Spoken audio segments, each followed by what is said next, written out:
It is 10:02. Good morning. I'm Lucas Panzica. The LA Rams fell to 7-3 with back-to-back losses last night on Monday Night Football, dropping a road result in the NFC West, 31-10 to the San Francisco 49ers. Odell Beckham Jr. with 2 catches for 18 yards in his Rams debut. The Titans made moves on Monday, waiving offensive lineman Bobby Hart and defensive lineman Amani Bledsoe from the active roster. The team will return to the practice field at St. Thomas Sports Park today in preparation for Sunday's game against Houston. Titans will hold a halftime ceremony on Sunday, adding former coach Jeff Fisher and former general manager, the late Floyd Reese, to the franchise's Ring of Honor. College football, the coaching carousel took a turn this morning. Virginia Tech head coach Justin Fuente was fired. He was in the midst of his 6th season. Fuente had compiled a 43-31 record, leading the Hokies, who are 5-5. College hoops, Belmont rallied for an overtime win over Furman, a 95-89 victory, improving to 3-2. Luke Smith, the leader, with 20 points. And the number 23 Lady Vols picked up a ranked win over 16th-ranked South Florida in Thompson Bowling Arena, a 52-49 final. Tennessee State in action tonight, hosting Fisk at the Gentry Center. For all your foundation repair and waterproofing needs, visit USSTN.com. Breaking news at once on your home for the Titans and Vols. This is 104.5 The Zone.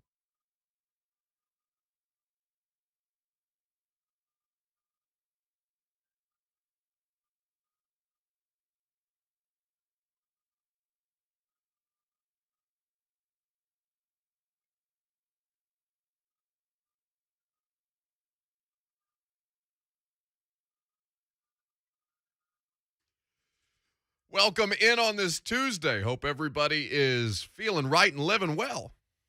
I know we are, because we're going to be here with you for the next 3 hours today on 104.5 The Zone. Happy to have you guys along for the ride.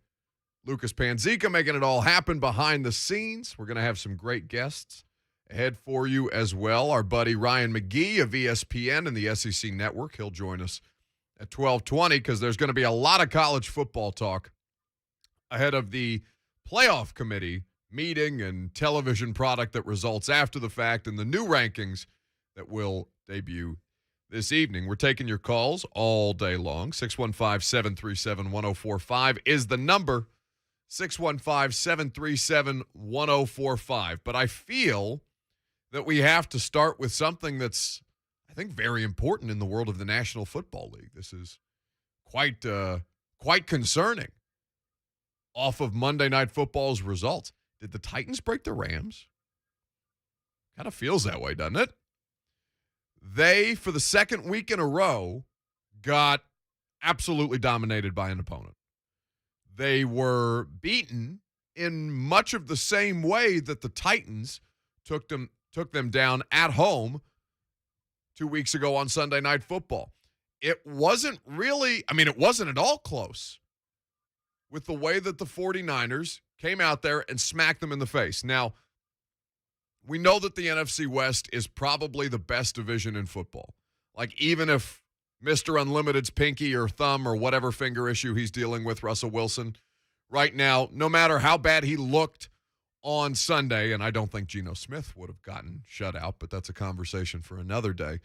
We know that any of those teams can push the other ones around at any given point, and that the Cardinals and the Rams, through the first half of the season, looked to be superior to the other two. And then they got leveled. Los Angeles did last night. I mean, absolutely bullied. Matt Stafford, again, had 2 interceptions in a game after throwing 2 interceptions to the Titans. Odell Beckham Jr., completely non-factor.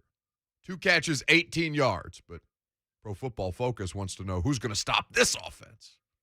2 bad interceptions. So stupid. Really bad, especially that first one. It's at the point where, and again, we talked about this last week with the AFC, right? Because last week was bat bleep crazy in the Titans conference with the Bills and the Raiders and everything that happened with the Ravens against Miami on Thursday Night Football. Like, this is happening across the sport right now. It's not any kind of shocking, but it is interesting to see just how much closer to level everybody is halfway through a season where you're starting to miss some pieces and parts. Remember that Robert Woods, tore his ACL in practice right as the team signed Odell. And Von Miller, Jimmy G did not. Now, they didn't ask Jimmy G to do a lot. They just ran the ball down LA's throat. And I come away thinking, looking at one team that is clearly and obviously still, even if they're coming off 2 losses, a Super Bowl contender, the Rams are soft as hell. I mean, I think they got off the hook, honestly, on Sunday Night Football. I think the Titans, if they had Derrick Henry, and of course they didn't, so you can't do the analysis in retrospect. The result is what the result was. But even leading into that game, we talked about this for a week. The Rams' run defense is not very good. They are susceptible. And in fact, on Sunday Night Football, just as many teams have gotten off the hook when star players are missing, the Rams got off the hook on Sunday night when the Titans ran out there with Adrian Peterson, Jeremy McNichols, and Deontay Foreman. They could get better, but right now they are, as a collective, not doing Derrick Henry things. I think we can all very much agree on that kind of analysis. So, not to stir things back up again after yesterday's debacle, because I don't know, Lucas, if you saw the fact that Don Davenport, our friend on 3HL, embroiled me in controversy, the same controversy that I very much wanted to avoid, and I'm getting out of a workout last night, and I've just done my 3HL hit, and I look down at my phone, and I'm in a fight with Keyshawn Johnson on Twitter. Why? But if he responded. He did, as I did, and I believe that points were made. But if I was to tweet again at Keyshawn Johnson and perhaps ask him if the Rams feel like a real 7-3 football team, I wonder what his response as he sits there on First Take discussing this very game right now in the studio. I wonder what he would have to say, because I think the Titans feel a hell of a lot more real at 8-2 than this Rams team that we've watched the last couple of weeks feels real at 7-3. 615-737-1045 is how you jump in on the conversation. We're going to talk about Ryan Tannehill today as well, because I think there are some notions about how well you think he's playing.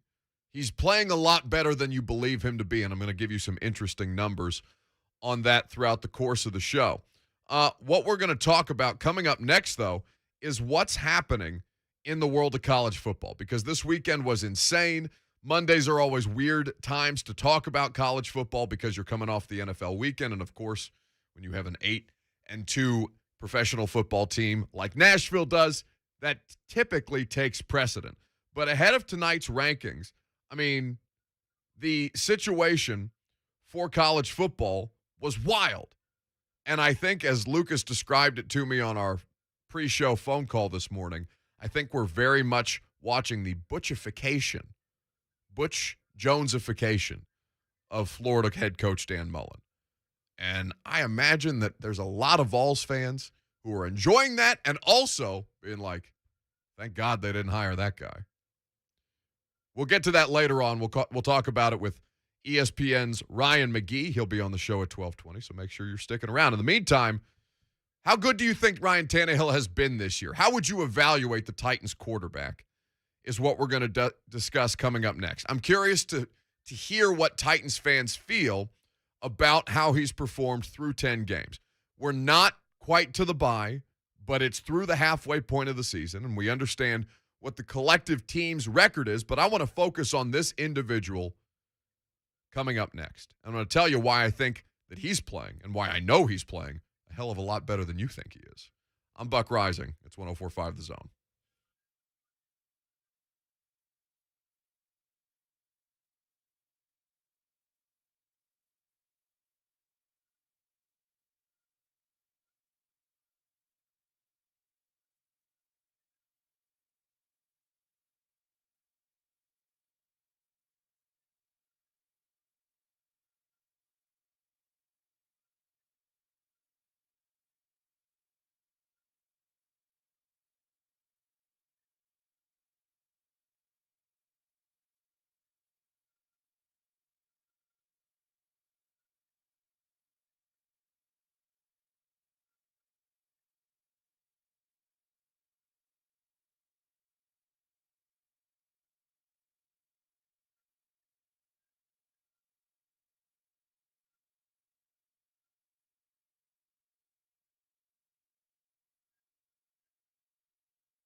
The great one, Mike Keith, voice of the Titans.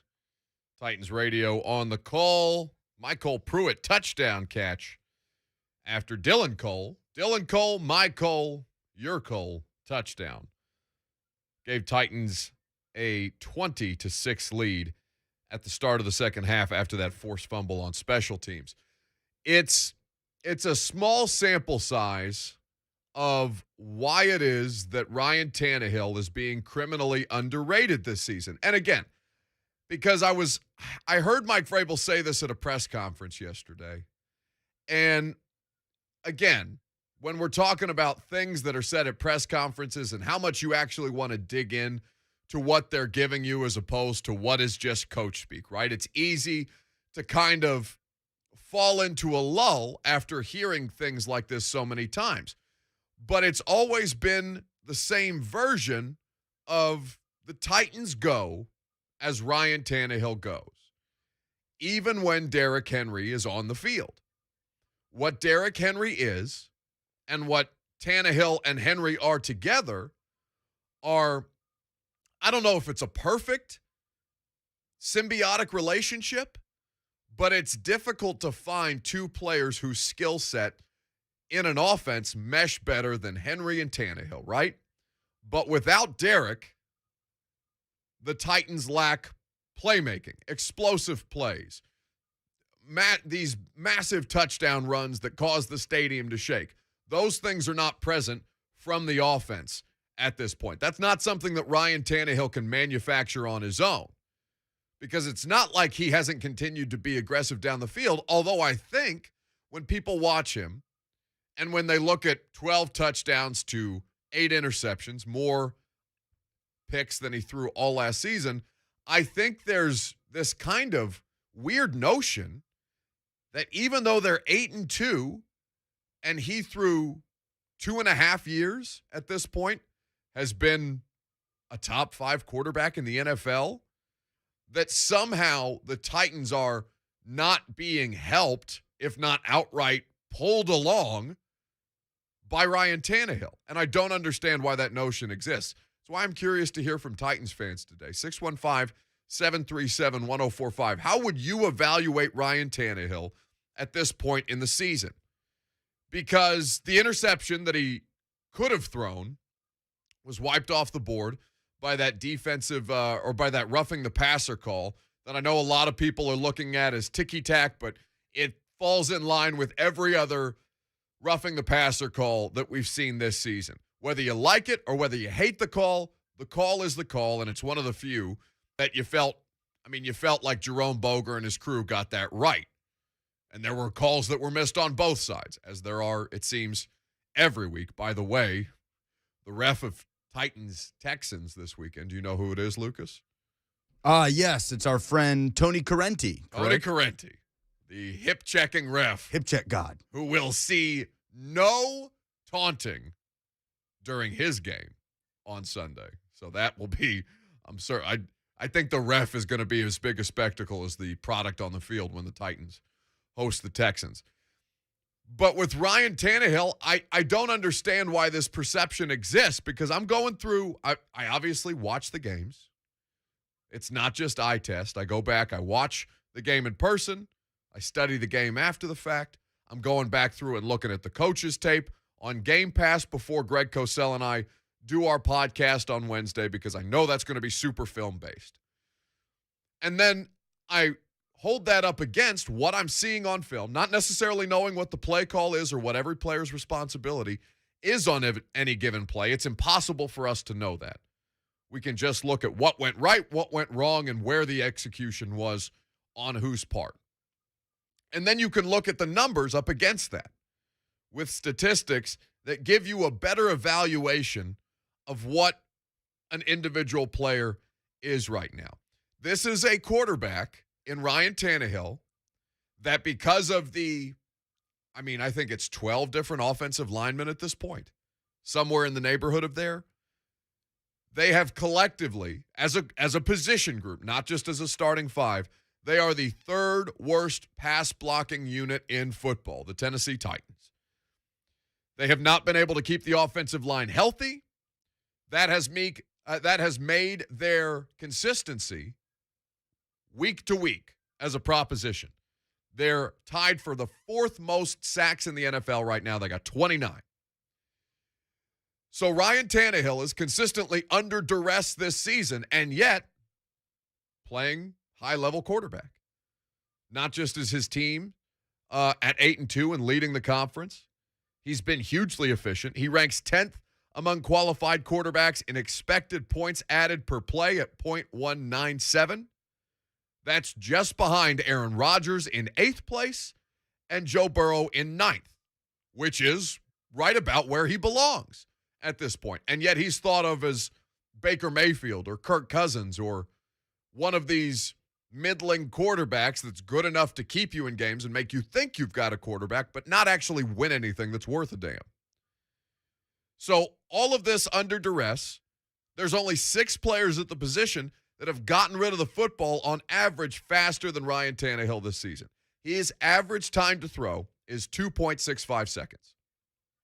He has adjusted that as the season has worn on, and he's understood a little bit about what his protection in front of him actually is and how long he can afford to hold on to the football. You've noticed that the strip sacks have gone away. And you notice that while he is still getting hit back there, it comes much less frequently. And it's not like he's been any less aggressive. Now, against the Rams, it was not ideal. He was averaging his lowest yards per attempt just north of 5 against the Rams in week 9. And we all saw that, right? The offense looked constipated. But then came right back, went above and beyond his season average of 7.57 yards per attempt. Against the Saints, he was 7.89. He's throwing the ball down the field. And so I'm trying to understand why there's this misconception about Ryan Tannehill.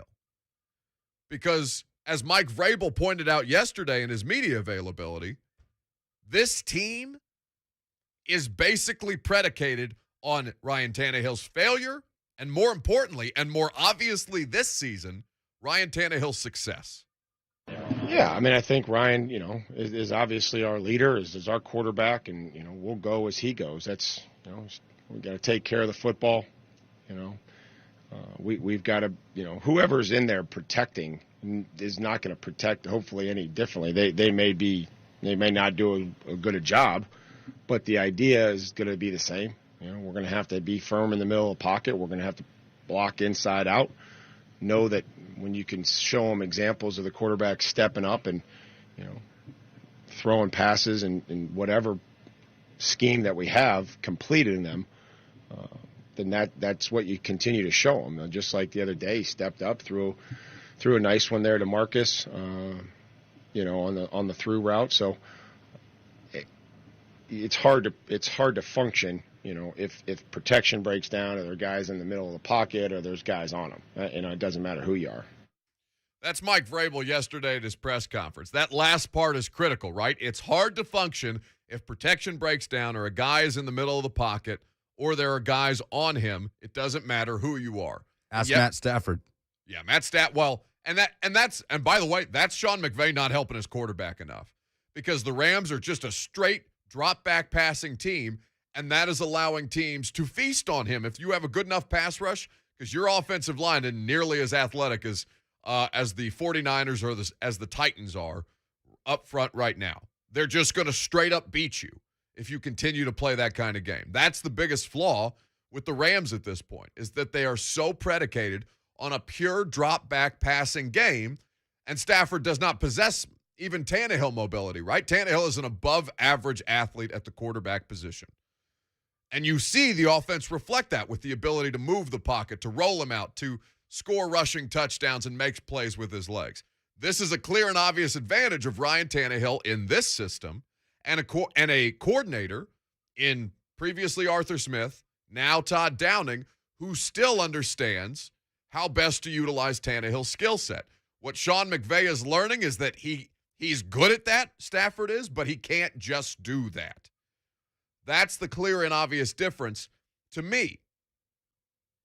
So when you talk about Ryan Tannehill, I'm curious to know, and I mean, the lines are loaded, so we're going to get to your phone calls right now. How would you evaluate your quarterback this season? 615-737-1045. Because I'm seeing him doing it with Lucas and me at wide receiver from week to week. With A.J. Brown catching one ball for 16 yards. With an offensive line that can't stay healthy and as a result can't build consistency and is struggling, has gotten better because the quarterback has recognized that if he doesn't want to land on his ass, he's got to get rid of the ball. Let's rip the Band-Aid off. Let's go to Darrington first on Ryan Tannehill, his favorite subject. What's up, my guy? What's happening, Buck? Hey, man, I'm loving the colors you got on today, man. Like you coordinating. I like that. Thank you. Now, yesterday I came in and I did my little housekeeping and stuff, and you said something about a Ryan Tannehill hot take. Well, today's that day. Your quarterback gets a seat for check down Charlie. That's all I see is check down Charlie. And you want to keep making all these excuses about offensive line and all this and all that. Last time I checked, when you are the head of the table, you make it happen regardless. When a man has a family, they don't ask him how his day was and all this going. Whoa. Now, normally I'd let you go, but Darrington, he's making it happen. Check down Charlie. Did you not just hear me? 7.89 yards per attempt? That's insane. Okay. Guess what? If I take a gun and go shoot a whole bunch of people, I'm attempting. I don't mean I hit anything. I'm attempting. Tom Brady last year had air distance travel where he's attempting. I don't want to hear about what you're attempting. What did you do? Now, what he did is 8-2. Darrington, my guy. I'm not knocking the record. I'm not knocking that. Predicated off that 8-2 is a whole lot of him connecting off of play action pass and people not respecting him as a talent. I'm telling you from the outside of what I hear all the other people say. I'm combining this into one. The talent. He's getting all of this off of defense respecting Derek Moore, so that's what he was able to eat off of that. Once again, you have to be good enough and make the passes. I give you that. Now, when it comes to offensive line and all that, what I will give him credit for is the lack of productivity from the wide receiver position outside of A.J., and then again, him not being able to get the ball off in a quicker manner because of the offensive line. I give you that. That's what I understand that. But as the quarterback, when there's 9 in the box, I need you to come to the line and be able to check out of there instead of constantly handing the ball off. I need you to take more control. I need to see more initiative. That's all I'm saying when it comes to the quarterback. When it comes to crucial moments, can you lead us down the field? Mac Jones, 83, 99, 96. Can Ryan Tannehill, with the offense that we have now, do that? That's the questions that I have. I get what you're saying, and I understand it completely. Oh, Lucas went and faded him out. Darrington. Is he still going? No. I just want to know. Let me know that. Just let me know that. Hey, if I'm wrong, I'm wrong. Russell played a terrible game this Sunday, so I have no nerve to talk. But I'm asking in general because I've been saying this all year. In training camp, you said he's been throwing him. Oh, he got him again. It's so mean. I love you, Darrington. Thanks for the call. Faded with the slow fade. Brutal. I don't think that's the first time he's gotten that treatment. He's gotten the hook. Listen, I understand the points that he's making, but it's just not accurate. Watch Ryan Tannehill at the line of scrimmage. Like Darrington, I understand that you have these biases coming into this. And Darrington's a perfect example of that, right? Like, and here's a point that I've heard him make, I'm pretty sure he was the call, that said we don't look at Ryan Tannehill's entire career to try and summarize who he is. Ryan Tannehill's the rare case where you focus in on the sample size, on what's the best sample size, which is clearly and obviously the last 2.5 years. I'll give him that's absolutely the case with Ryan Tannehill. Once we started seeing this level of play sustain, I basically threw out the Dolphin years. And maybe that's because I have zero respect for Adam Gase as an offensive football mind at this point, and just because Peyton Manning likes you doesn't mean that you may be worth a damn as a head coach, as he has clearly proven in 2 opportunities not to be able to do. So I threw the Miami stuff out, especially after what we saw him do last season, which is account for 40 touchdowns total. And despite all the attrition on the roster, keep this thing afloat. Now, he's not doing it alone. I'm not arguing. Make no mistake. The Titans' pass rush may be the best in football right now. The Titans' defense has played high-level execution football at this point. They are as big a part of it as Ryan Tannehill. Those two things cannot exist without one another. There's no question about that. But I'm looking at the offensive side of the football, and I'm saying, yeah, there are some warts. They can be had if things go wrong. But do I feel better about them more often than not because of the person who is under center? The answer is yes, 9 times out of 10, and hell, it may be 10. I have seen him do this too often.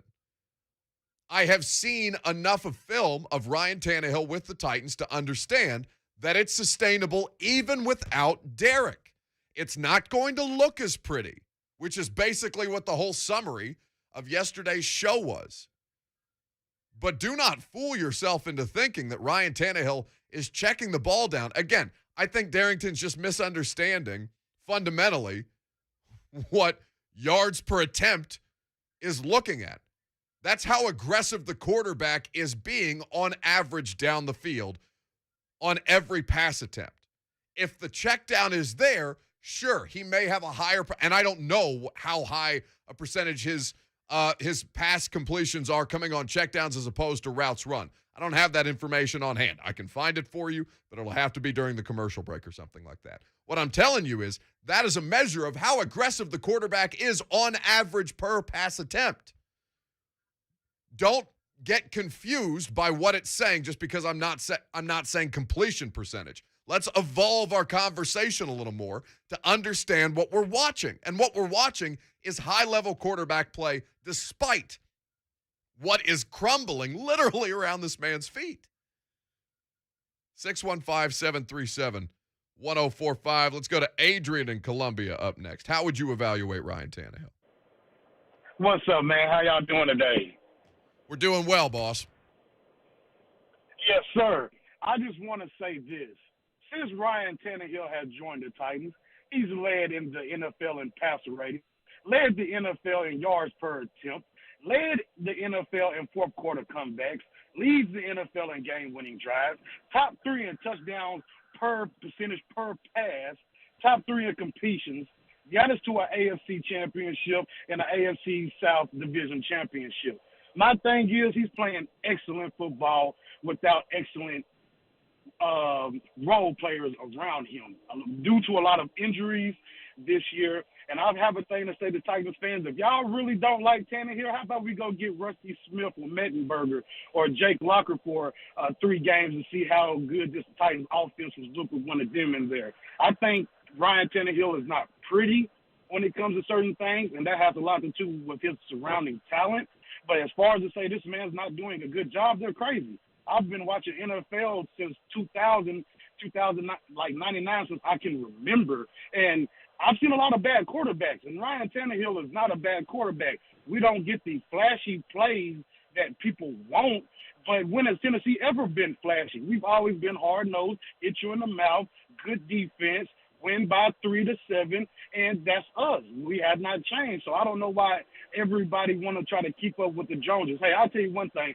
A Ferrari is pretty, but until you got to get that oil change and that fix up on a Ferrari, you don't realize how much it costs to keep things up. I really like the way the Titans are playing and Ryan Tannehill played, and I just think people just really need to just chill out, take a deep breath, and let that man continue to play great football. And there's a reason why people get paid millions to be coaches and GMs and why fans are just fans. Y'all have a good day and tighten up. Thanks, Adrian.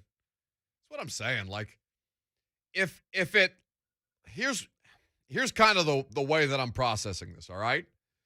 Because I've watched bad football. I've watched bad quarterback play. I did it with the guy that came before Ryan Tannehill for the vast majority of his time here in Tennessee. It's not like I'm personally attacking Marcus Mariota, but Adrian's going back to Rusty Smith and Jake Locker, and who else did he say?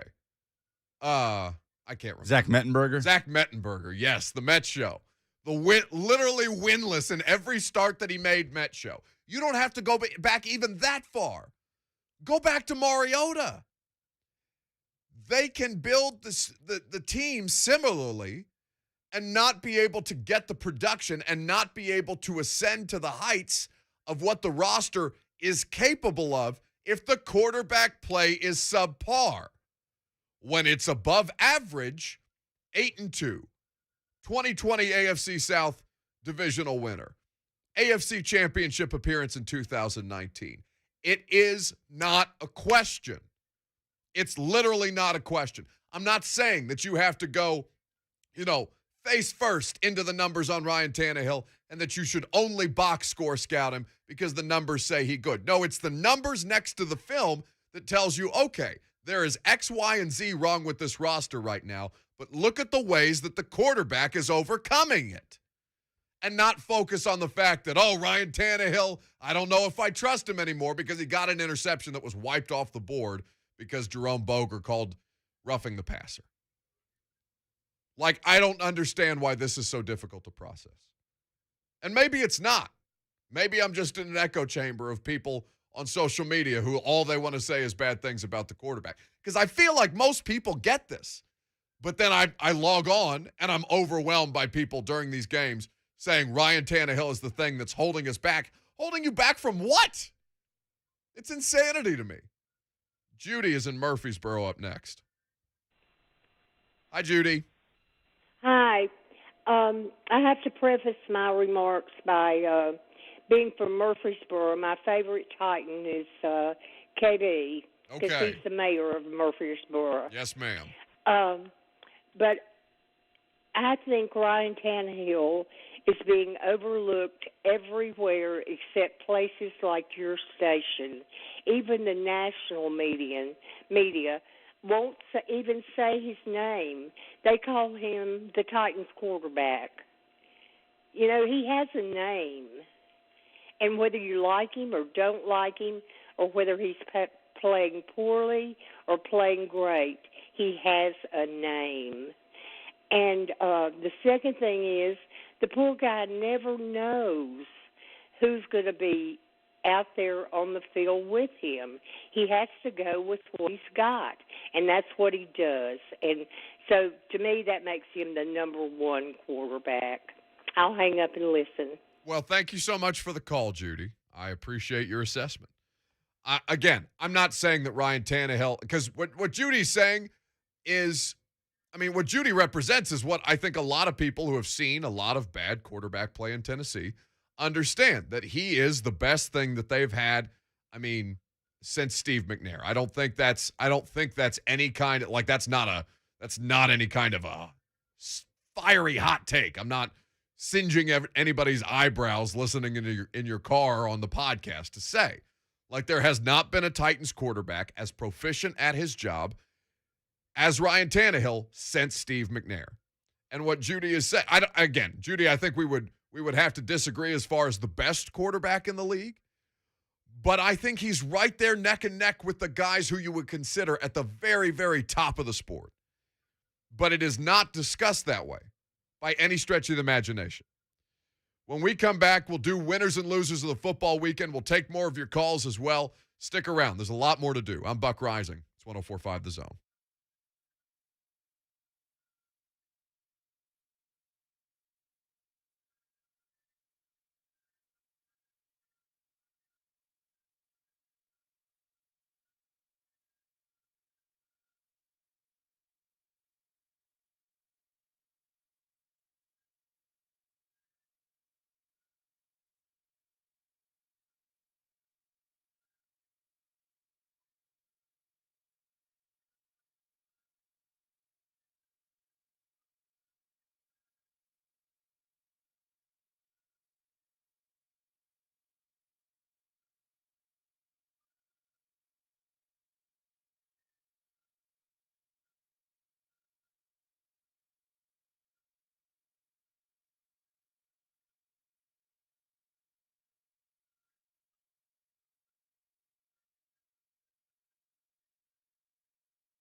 Lucas feels like he's in a blues guitar mood today. If you like any of the music, we got a Spotify playlist for the show. Lucas updates it with all the music that brings us back from commercial break. Just search the Buck Reising Show in your Spotify app. What am I listening to right now? This is very smooth. Lucas Nelson. Okay. You went to a concert just recently. Yeah, I saw him 2 weeks ago at the Ryman. This is the son of Willie Nelson. Yes, correct. This man clearly shreds. Yes, he can do a little bit of Willie stuff, too. We love to see it. So we're going to take the temperature down a little bit, right? People fired up about the Ryan Tannehill conversation. We're going to do what we always do at 10:45 or thereabouts, and then we'll get back to the phones. We're going to do the dumbest thing. No, that's tomorrow. I got ahead of myself. We're going to do winners and losers of the football weekend. Open the circus tent. Where's the trap door? Who went in this weekend? Who took the L? Where's Dan Mullen? Oh, there he went. Winners and losers of the football weekend is what we are doing here and now. Lucas Panzica, I have 3 hours. For this segment, I will cede the floor to you. There's a lot of things about Texas football that would qualify them for the loser of the weekend after a 57-56 loss to Kansas. Oh, yes. At home as well. But my loser of the football weekend has to do with Texas football, but nothing to do with Steve Sarkisian or his football team. It's this reporter and the way that he asked this particular question at a press conference. Okay, so this was a massive upset. And we'll hear from the press conference of Steve Sarkisian now. Good morning to you, Coach Sarkisian. Good morning. Coach, a couple of years ago, one of my good friends and I were faced with a massive problem we couldn't solve. And in his wisdom, he said, at this point, we need to stop and ask ourselves, what would an extraordinary person do in this situation? And this resonated with me the whole weekend. And I realized that of all the coaches who could be standing at that podium right now in those shoes, you are that extraordinary person. And you have a team of what I call coaching juggernauts. This is not only my opinion, this is a fact. I don't think anyone could dispute this. So my question, as we write, the Sarkisian era story, we're not even done with the first chapter yet. Can you unfold some of the onion of what are you working on? How are you solving this problem? I realize that you might not even know, but I want to steal from Julian Edelman. It's going to be one hell of a story. Yeah, I think first of all, What? The answer doesn't even matter. What? The video cuts off as he starts to answer the question. What is that? First of all, can you unfold the onion? The story is in only chapter 1. Who is that man? Do we have any idea? I'd need to track down who that reporter is. All right, I'm going to put this in the context of my world. Can you imagine what Mike Vrabel would do to me if I asked a question of that length? It took 53 seconds. Long soliloquy monologue about one time a friend and I were faced with a really big problem, and we realized that it took an extraordinary person to fix. I mean, I could not. That is the worst kind reading. of person. Mike Vrabel gets antsy when Glennon smacks his lips too many times when he's trying to get through 10 seconds of a question. Mike would rip our faces off. That is a fat L taken by the Texas media, who just dripping in homerism. That I cannot stomach. Loser of the football weekend, Lucas Panzica. Or do you want me to give my winner first? Maybe we'll do that. Why don't we do that? My winner stays in the state of Texas, shall we? There was multiple people falling through the trapdoor. It sounded like people were dropping bombs in the middle of that. What happened there? We under attack? Maybe Jimbo. Not safe. Maybe it's not. No one is safe from this segment. Jimbo's probably safe. Jimbo just ducked the trapdoor. You heard it. He jumped over it. All right.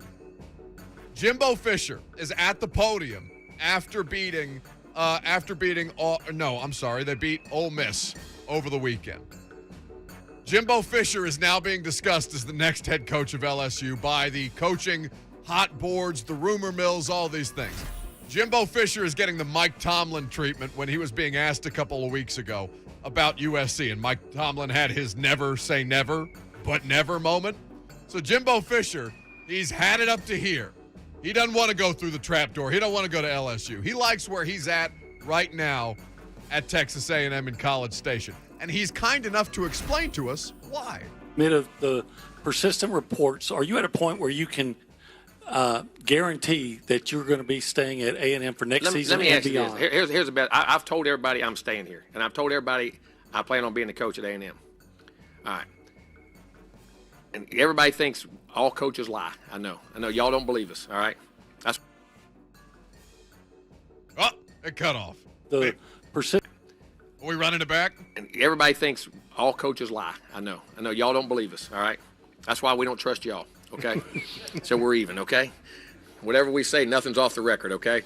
It's off the record. No, it ain't off the record. You didn't say that. All right. But I'm joking. But we're going to recruit maybe as good a class.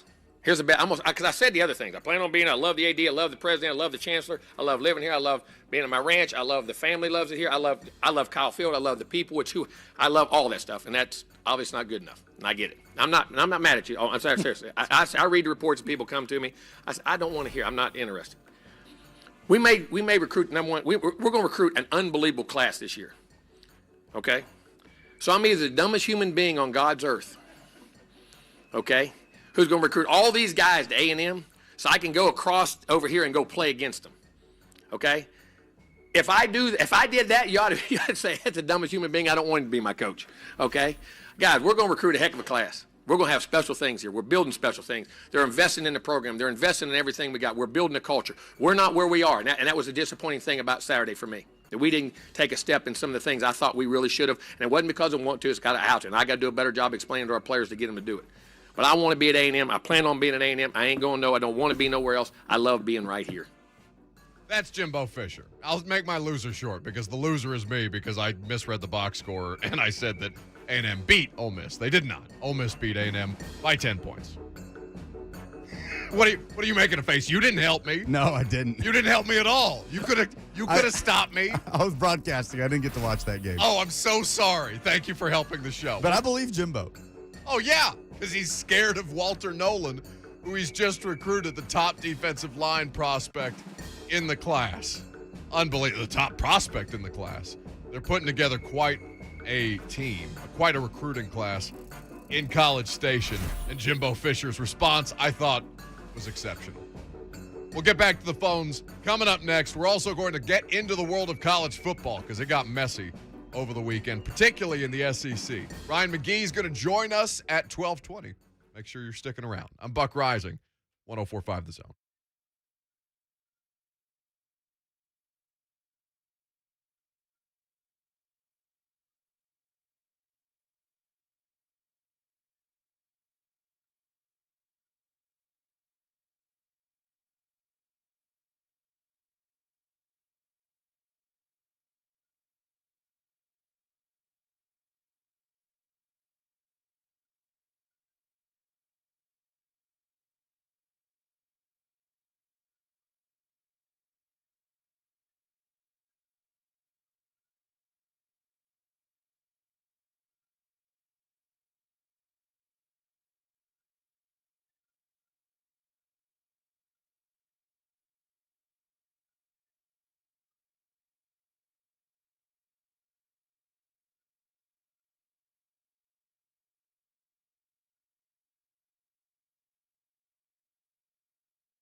It is 11:02. Good morning. I'm Lucas Panzica. The LA Rams fell to 7-3 with back-to-back losses last night on Monday Night Football. It was a 31-10 road result in the NFC West at the San Francisco 49ers. Odell Beckham Jr. with 2 catches for 18 yards in his Rams debut. Titans made a couple moves on Monday, waiving offensive lineman Bobby Hart and defensive lineman Amani Bledsoe from the active roster. Titans will hold a halftime ceremony on Sunday, adding former coach Jeff Fisher and former general manager, the late Floyd Reese, to the franchise's Ring of Honor ahead of Sunday's kickoff against the Houston Texans. College football, the coaching carousel took a turn this morning. Virginia Tech fired head coach Justin Fuente, who's in the midst of his 6th season. Fuente had compiled a 43-31 record, leading the Hokies, who are 5-5. College hoops, Belmont rallied for an overtime win over Furman, a 95-89 victory to improve to 2-1. Luke Smith, the leader, with 20 points. Number 23, Lady Vols, picked up a ranked win over 16th-ranked South Florida in Thompson Bowling Arena, a 52-49 final. Jordan Horston with 24 points. In Tennessee State, in action tonight, hosting Fisk at the Gentry Center. Preds have won 9 of their last 12. A long road trip continues at the Toronto Maple Leafs. Tonight, it's a 6 p.m. puck drop. For all your foundation repair and waterproofing needs, visit USSTN.com. Breaking news at once on your home for the Titans and Vols. This is 104.5 The Zone.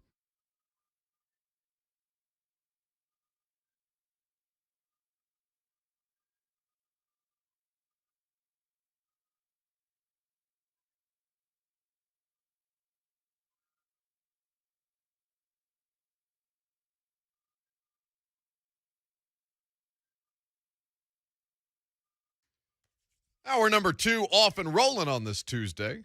Welcome in. Happy to have you guys along for the ride, along with myself, Lucas Panzica, making everything happen. So happy to have you guys up until 1 o'clock. 615-737-1045 is the number. We'll get to the phone lines momentarily. We've been having good conversations about Ryan Tannehill and the Titans, the Rams looking soft last night on Monday Night Football. It seems that Tennessee may have broken them. And the way that they are breaking teams is much different than the way that they started the season, which has been basically the subject of the first hour of today's show. What I want to get into over the course of this hour is what's happening to Dan Mullen, because it's very, very reminiscent of Butch Jones, and I'm delighted by it. I think everybody should be, if you're just looking for pure comedy at the press conferences of failing SEC coaches. But we've had some people wait a while. We don't want to make them wait any longer. Let's go to Adam in Cookeville up next on 104.5 The Zone. What's up, Adam? Adam, you there? Yeah, I'm here. Can you hear me? I sure can. All right. So you brought up a lot of the points I wanted to bring up regarding the line, so I'll skip over that stuff. I wanted to talk about one thing I think we're missing right now, and look, hindsight's 20/20.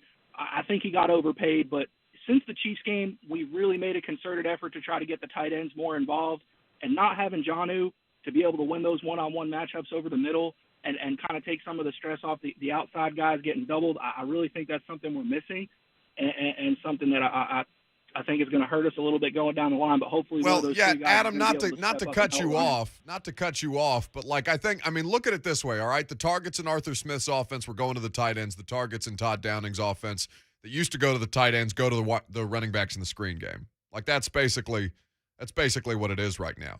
Now I'm not saying that you couldn't use more production out of the tight ends. I'm just saying if you're looking for where you've taken a step back and where the energy has been more diverted, that's very clearly and obviously something that Todd Downing wants to establish. So I would look at it through that prism instead of just saying outright that the tight ends aren't doing enough. They're not being asked to do a ton, frankly. Although Michael Pruitt, that touchdown snag, I think he's the best one of them. I don't know. Jeff Swaim was fine until he got hurt. He didn't come back into that game, if memory serves correctly. And then Ferkser has not had a good season at all at this point, which is, I think that's probably the most – is that the most disappointing part of the Titans offense right now? What's happening with Anthony Ferkser? Because I know fantasy people loved him. Julio Jones, A.J. Brown, there's going to be all these single coverage opportunities for Anthony Ferkser. He's going to eat over the middle. And thus far, Anthony Ferkser's impact has been negligible. And I don't understand why. Like, the false start was just, that's just undisciplined play. Two of them on Sunday against the Saints. But, I mean, it's not like he's had some drop passes. It doesn't look like they're looking at him that way. Now, I don't know how much the knee situation that he had to start the season is kind of what that's done to him physically. I don't know if that's debilitated his route running proficiency or his ability to get open. I'm not sure entirely what I'm looking at. But I think if you're just talking about things that there were expectations for at the start of the season and how it's kind of gone, I think that you would probably put Anthony Ferkser's lack of involvement in this conversation as, I thought there would be better. I think Darrington Evans up there as well between the biggest disappointments coming in, given how he played early in the preseason. But Ferkser's only real opportunity to make a big play that they've given him was the Jets, right? Yes. Near the goal line, in overtime. Yes. Tough play to make, but he doesn't come down with it. They miss the field goal and lose. Yeah. Teron Davenport at ESPN calls him sticky fingers, and he hasn't felt like that much at all this year. The Darrington Evans, though, thing, I would say fans very disappointed by that. I would tell you the Titans, they've not felt great about him. Just from what's the best way to put this? From an approach standpoint. I think he leaves something to be desired, is their feeling, as far as how seriously he takes this. Vrabel had a pretty quick answer, right? Was it Kayla Anderson that asked about Darrington Evans? This was right before they placed him on IR for the second time ending his season. Are you seeing enough out of Darrington Evans, Mike? Not enough. Not enough. 2 words. No more, no less. 615-737-1045. Cody in Nashville is next. What's up, Cody? Hey, man, can you hear me? Sure can. All right, my question is that I'm the biggest Tanny Wills fan there is out here, but my question is, Logan Woodside is the only other quarterback that I know of that is on the roster. So do the Titans take a quarterback early in the draft, or they keep Logan Woodside the number 2 spot and just try to pick off practice squad? Tannehill's under contract for 2 more years, Cody. What are you talking about? Is he still there, Cody? I'm still here. He's under contract for 2 more years. He's 2 more years, but he's not getting any younger. So do you get another guy in there to try to learn the system behind him and try to learn and pick up and do what he's doing now, or you just stick with Logan Woodside? Respectfully, hell no. Ryan Tannehill's the quarterback. How old is Ryan Tannehill? Is what, like 33? He's not that. Aaron Rodgers is 37. Tom Brady's 44. And you're in win now mode, right? You're not in draft a quarterback in the first round mode. What? How is that even Cody, I appreciate, I appreciate your opinion, but like what? There should be no, other than his salary cap hit next year, there's no issue with the Ryan Tannehill experience. This is what I'm talking about. How on earth at 8-2 with Ryan Tannehill as the quarterback and coming off the almost 3 season sample size that you have, could you possibly be thinking about drafting a quarterback? You're trying to win while he's your quarterback. You want to undermine him like they undermined Aaron Rodgers in Green Bay? You want to waste a high draft pick on a Jordan Love? Yeah, how's that worked out for them? What the hell? That's insanity to me. That, honestly, that's a train of thought. And listen, I appreciate that Cody listens to the show, and his opinion is his opinion. He's entitled to disagree with me, and I'm also entitled to disagree with him. Like, I don't want to make this disrespectful, but Cody, there's no angle that I'm looking at your train of thought there and being like, yeah, that makes a lot of sense. In fact, it makes no sense whatsoever to take away from the position that you should be trying to build up around. And that's Ryan Tannehill and Derrick Henry right now. Because they're both, after this season, 2 years remaining on their deals. Let's go to Gorilla up next. I believe he's in Houston. What's happening, boss? What's going on, Buck? What you got for me? Check this out, man. I'll sum up the media and the lack of love affair for Ryan Tannehill. Imagine Sunday in a win over the Saints. Ryan Tannehill throws 5 passes, darts, to his second receiver, not named A.J. Brown, for over 100 yards. Now, close your eyes and imagine that receiver was Julio Jones. Think about the storyline behind that. Yeah, people don't know who Marcus Johnson is, so it doesn't matter outside of Exactly. If it was Titans. Julio, what would SportsCenter have to say about that? Oh, they'd lead with it. I mean, it'd be one of the top stories in the NFL. Thanks for the call, Gorilla. I think it's a great way to kind of sum that up. But it wouldn't be about Tannehill. No, but Marcus Johnson isn't bringing, like, I think Gorilla's talking about kind of a different thing through the prism of Tannehill. But let's not spend any more time on this, shall we? I think we've summed it up enough, right? I think when we come back, we need to talk about what's happening to the head coach of the Florida Gators. Lucas's smile, if you're watching it on Zone TV, that's the happiest I've seen you look in 6 months, because Dan Mullen is falling apart at Florida. And you know what it reminds us of? It reminds us of our dearly departed, not in life, but in coaching, except at Arkansas State. Shout out Mickey Ryan. Butch Jones. We'll talk about it coming up next.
Texas going down to Kansas at home for the first time in program history, or whether you're Jimbo Fisher losing to Ole Miss and then having to explain, no, I'm not going to LSU. I don't want to coach against the team and the recruiting classes that I've brought here to College Station.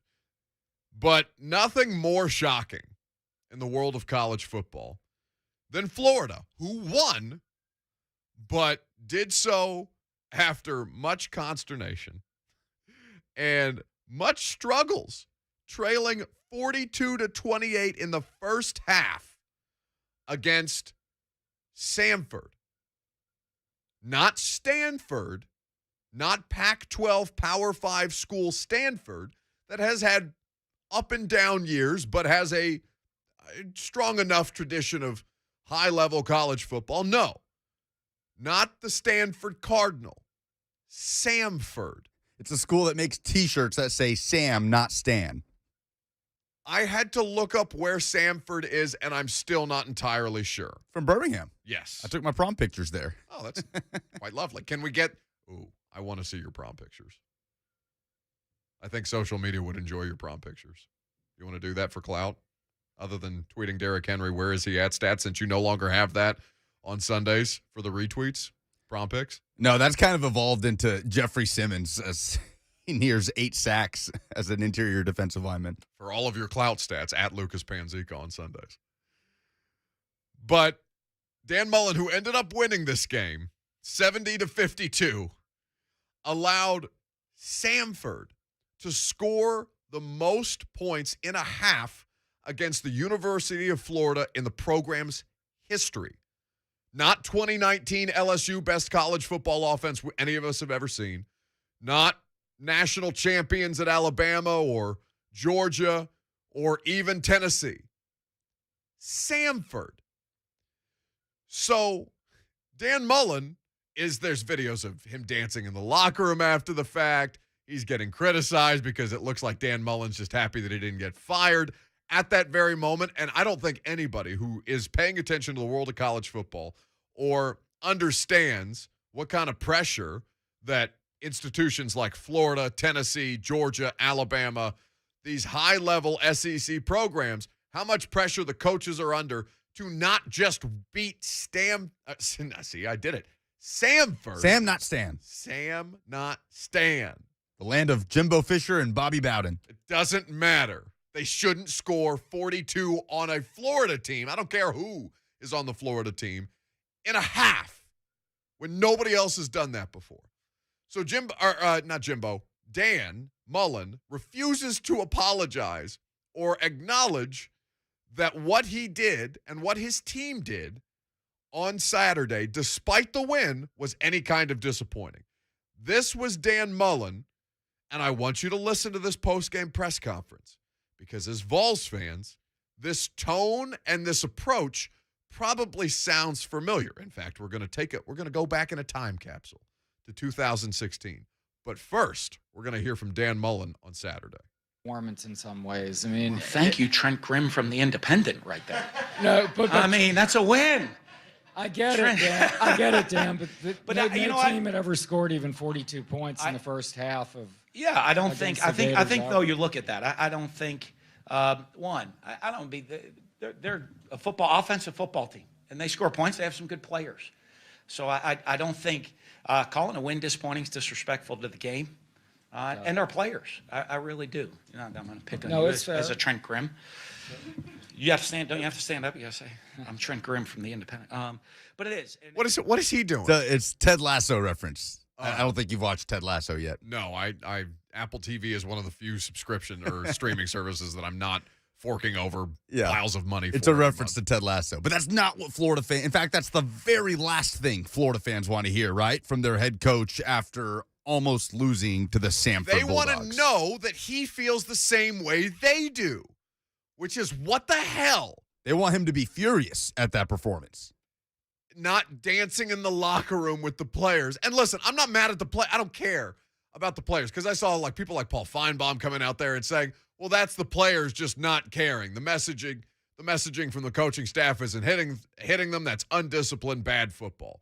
And maybe there's some of that, all right? I don't know that, though, and to come out there definitively and say that, I think is an unfair characterization of the players on the roster, because the person at the top who's supposed to be overseeing this clown show is out here making Ted Lasso references at a press conference after Samford scored 42 on him in a half.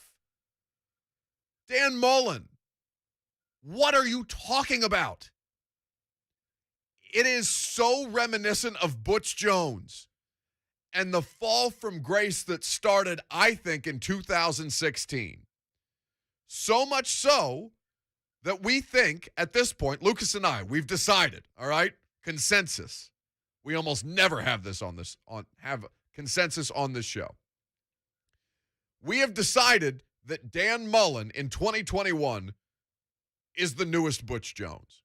Listen to Butch Jones's post-game press conference in 2016.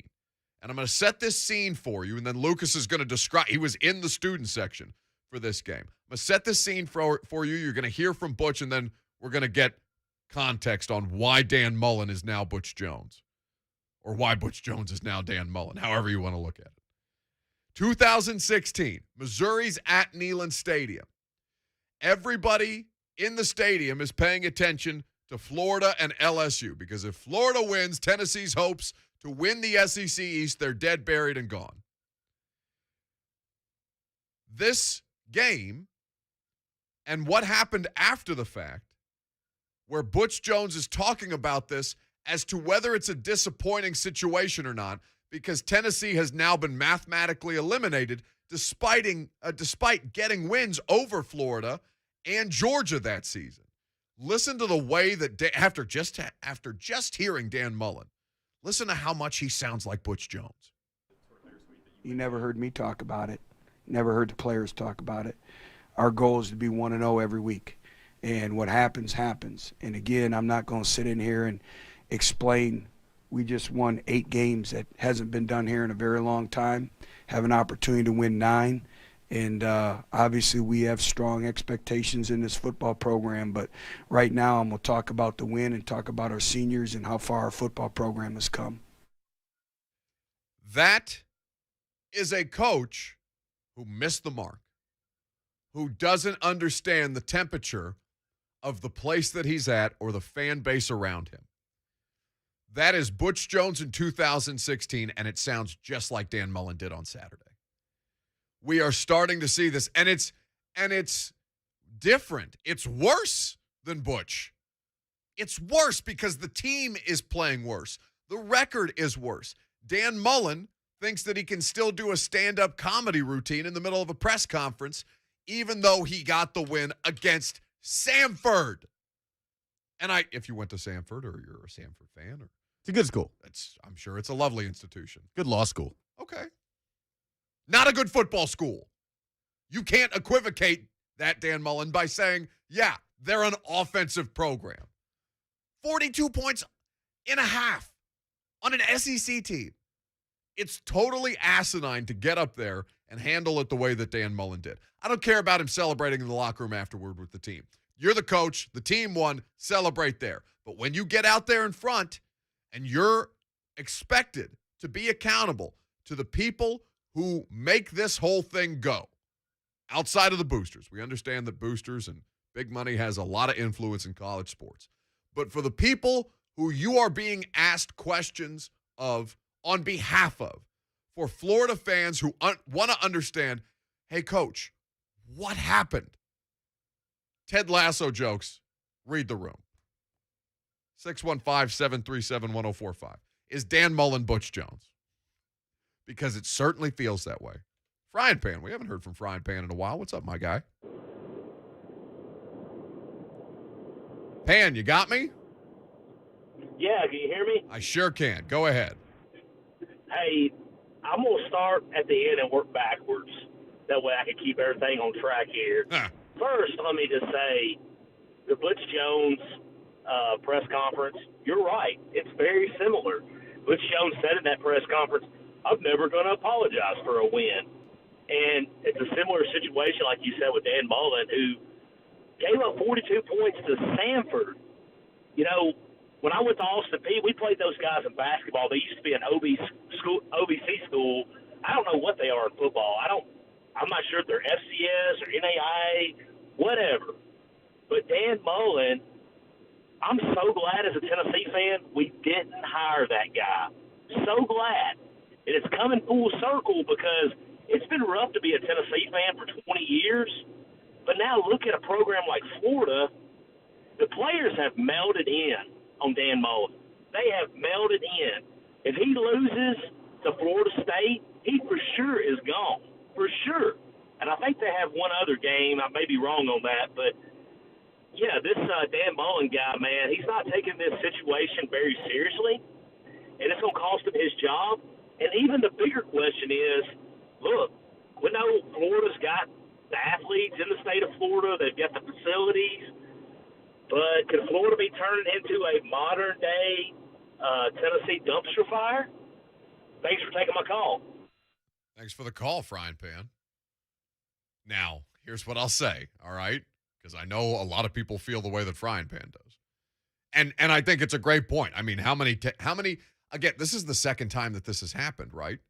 With Dan Mullen this season, where you're breathing a sigh of relief, or John Gruden, frankly, as a Vols fan, because these are two guys that were discussed heavily for your program. That's the second time this year, and hell, third, because it's probably the second time just for Dan Mullen, where you're looking at this, you're wiping your brow and being like, whew, man, I'm glad they didn't do that. If Tennessee moves on firing Butch Jones a week earlier than they did, Dan Mullen's the head coach of Tennessee in after the 2017 season. Can you imagine what kind? I mean, I don't know if there's a breaking point. I don't know. There's a lot. I mean, Cleveland Browns fans are emblematic of this, and I'm not saying that the Vols are the Browns, even though there is a Haslam connection. It feels a certain segment of the fan base that's never going to go away, no matter how bad it gets. But I think with the Browns, at least you knew for basically 2 decades that they were just going to suck, and this is going to be your life. But for Vols fans to go through this constant coaching, hiring cycle, and to get just on enough level of ground before you realize that the foundation has already eroded under you and that you're going to roll right back down to the bottom of the hill. Stuff like that ends fandom. Dan Mullen, for more reasons than one, would have been toxic at the University of Tennessee, because what he is showing us is that you can screw around at Mississippi State and you can win a handful of games and you can get good quarterback prospects. You can have draft prospects that head into the NFL and that make you seem better, or that your program is better, or that your competency as a head coach is better than it might actually be. You can live that life at Mississippi State. You'd be fine. You can be a coordinator and do that. That's fine. You cannot go to an institution like Florida, Tennessee, Georgia, Alabama, hell, Arkansas, and behave the way or not take it as seriously as the people who are in your fan base do. You don't have to lose your mind, but Urban Meyer, we've poked a lot of fun at Urban Meyer. Whatever Urban Meyer is, like just from a morality, gross human being standpoint, Urban Meyer physically exhausted himself because he understood the level of pressure at places like Florida and Ohio State. Now, if you want to say that the health excuses were illegitimate and that he was using it to snake his way out of bad situations, all well and good. But I watch Urban Meyer even now on Sundays, play by play, and that man lives and dies on every good play or bad play. He looks perpetually miserable. Dan Mullen is not that. Dan Mullen's the dude at a postgame press conference with a Darth Vader mask on. Buddy, in what world? And I'm not normally the person who goes, respect the SEC, respect the institution, respect the history. But when you're just blatantly, we won, guys. Look at this. I'm not apologizing for wins. Are you kidding me? That's disrespectful to the football team. No, Dan, the way that you are responding to legitimate questions that are being asked on behalf of fans, that's disrespectful. And it's more, I mean, it's a bigger death sentence to disrespect the fans blatantly that way, because a lot of them are funding that athletic department from a booster standpoint. And if you want to look at anywhere where boosters can swing things very, very quickly, Auburn, Florida, Texas is probably going to do something to Steve Sarkisian, given that he just lost to Kansas at home. These are not jobs that you can screw around with, because as we've seen in college football, I mean, look at Gary Patterson at TCU. That dude deserves to go out however he wants, right? Now, I know they've been middling in the past, probably 4 years at this point. I think his record's about 500 since TCU was a legitimate power. But Gary Patterson, they basically asked him, yeah, we'll give you kind of a goodbye tour at the end. And Gary Patterson's like, nah, just let me out now. I want to start looking for my next job. Because college football, everybody's on the hot seat. Doesn't matter how long or how short you've been at a place. If you're in one of these Power 5 gigs, buddy, you better not miss a beat. And Dan Mullen has so badly assessed the situation that he's currently in. Thing is, he can be like that, just not at Florida. Yeah. He can be like that at Mississippi State. He did for years. Go on, bud. He was great. You got it. People will love you. You're the quirky coach who wins a big game every once in a while. It's just not at Florida. Love that guy. Until he's at a program that expects him to do that. All right, do it every week. And do it with better players. And with the better players that you have, make sure that you're bringing in new better players and not just through the transfer portal, Dan Mullen. Recruiting sucks, but it's a part of your job. You can't get away with 3-star recruits the way that you could. Where is even Mississippi State? Starkville, Mississippi. I always laugh because Zach Bingham at A to Z, he went to Ole Miss. He calls it a cow patty town of Starkville, Mississippi. I know we have one Mississippi State fan in the chat who's probably going to get pissed. Ian in Gallatin is up next on 104.5 The Zone. What's up, Ian? Hey, Buck. I appreciate you taking my call, man. Hey, I just want to talk about this Mullen situation in comparison to Tennessee. You know, you mentioned we were wiping our brow, thankful we didn't get Mullen. But if you go back to the time when Mullen was a candidate to go to Tennessee, we wound up with Pruitt. And now look at the mess he caused. So, I mean, when you go hindsight 2020, you know, it looks great that we didn't end up with Mullen, and now we got Heupel and things are looking better. Sure. But when you look back at that situation, I'd still take Mullen over Pruitt. Oh, I think that's the best point that anybody has made. Yeah, he's right. And that was a good hire for Florida at the time. For what he had done at Mississippi State, won a national championship as a coordinator under Urban Meyer at Florida. No, but the warning signs were there with Mullen. Just like they are with Mike Leach, who, ironically enough, is now at Mississippi State. In the perfect job, who is my winner of the weekend, by the way.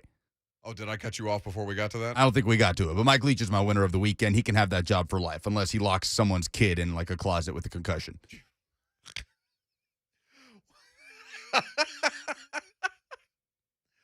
That is not something I should be laughing at, but it's a very real thing that happened. That's what happened, so he can avoid that. Do you want now, coming off of that shot, that stray that Mike Leach just caught? I love Mike Leach. Do you still want to give him your winner of the weekend really quickly before we do TN High School Football Heroes? No, he's my winner of the weekend. They won at Auburn, down 28-3, stormed back to win, and he is in a spot now that Dan Mullen was for years. Mullen left for the big job. I don't know that Mike Leach ever will. I think he's very conscious of who he is in the context of college football and his role, and I think he could have that job for as long as he wants and be perennially 6-6, 7-5 with a big win here or there, catching somebody with that air raid, and State fans will adore him. When we come back, Dan Mullen feels like a lieutenant as opposed to a general, which is the way that it's been phrased in the Zone TV chat by RG Titan 901. It's over, right? I mean, it's over. Oh, yeah, he's done. Just a matter of when. He could lose to Florida State. Miami just did. He could lose to Missouri this week. By the way, Miami. Ugh. Bleh. Just perpetually. Bleh. When we come back, that's a terrible lead-in to Ravenwood quarterback Chris Parson. He's going to join us coming up next. TN High School Football Hero of the Week. That's on the other side. I'm Buck Reising. It's 104.5 The Zone.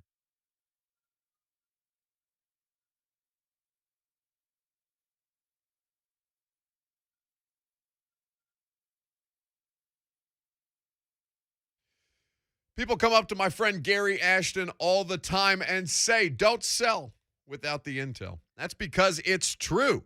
In this Nashville real estate market, you have to make sure that you have the intel because it's a great time to sell in Nashville, but you want to make sure that you're doing it as smart as humanly possible. That's why you go to the official real estate agent of the Tennessee Titans, Gary Ashton, for the intel that only the Ashton real estate team can provide. Intel that will help you capitalize and take advantage of the buyer battle right now to cash in on your home equity. Intel on where to find your next home so you can sell your current one while the market's still hot. Intel so you can sell your house without any showings or staging. Nobody wants to do that. Everyone else getting the same information and competing for the same properties. GaryAshton.com gives you the edge with the best real estate intel in Nashville. Get the confidence to sell your home without the stress and with time to find your dream address by calling the Gary Ashton team with RE/MAX Advantage today at 615-301-1650 or visit GaryAshton.com. Remember, don't sell without the intel.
High school football playoffs rolling along in Tennessee.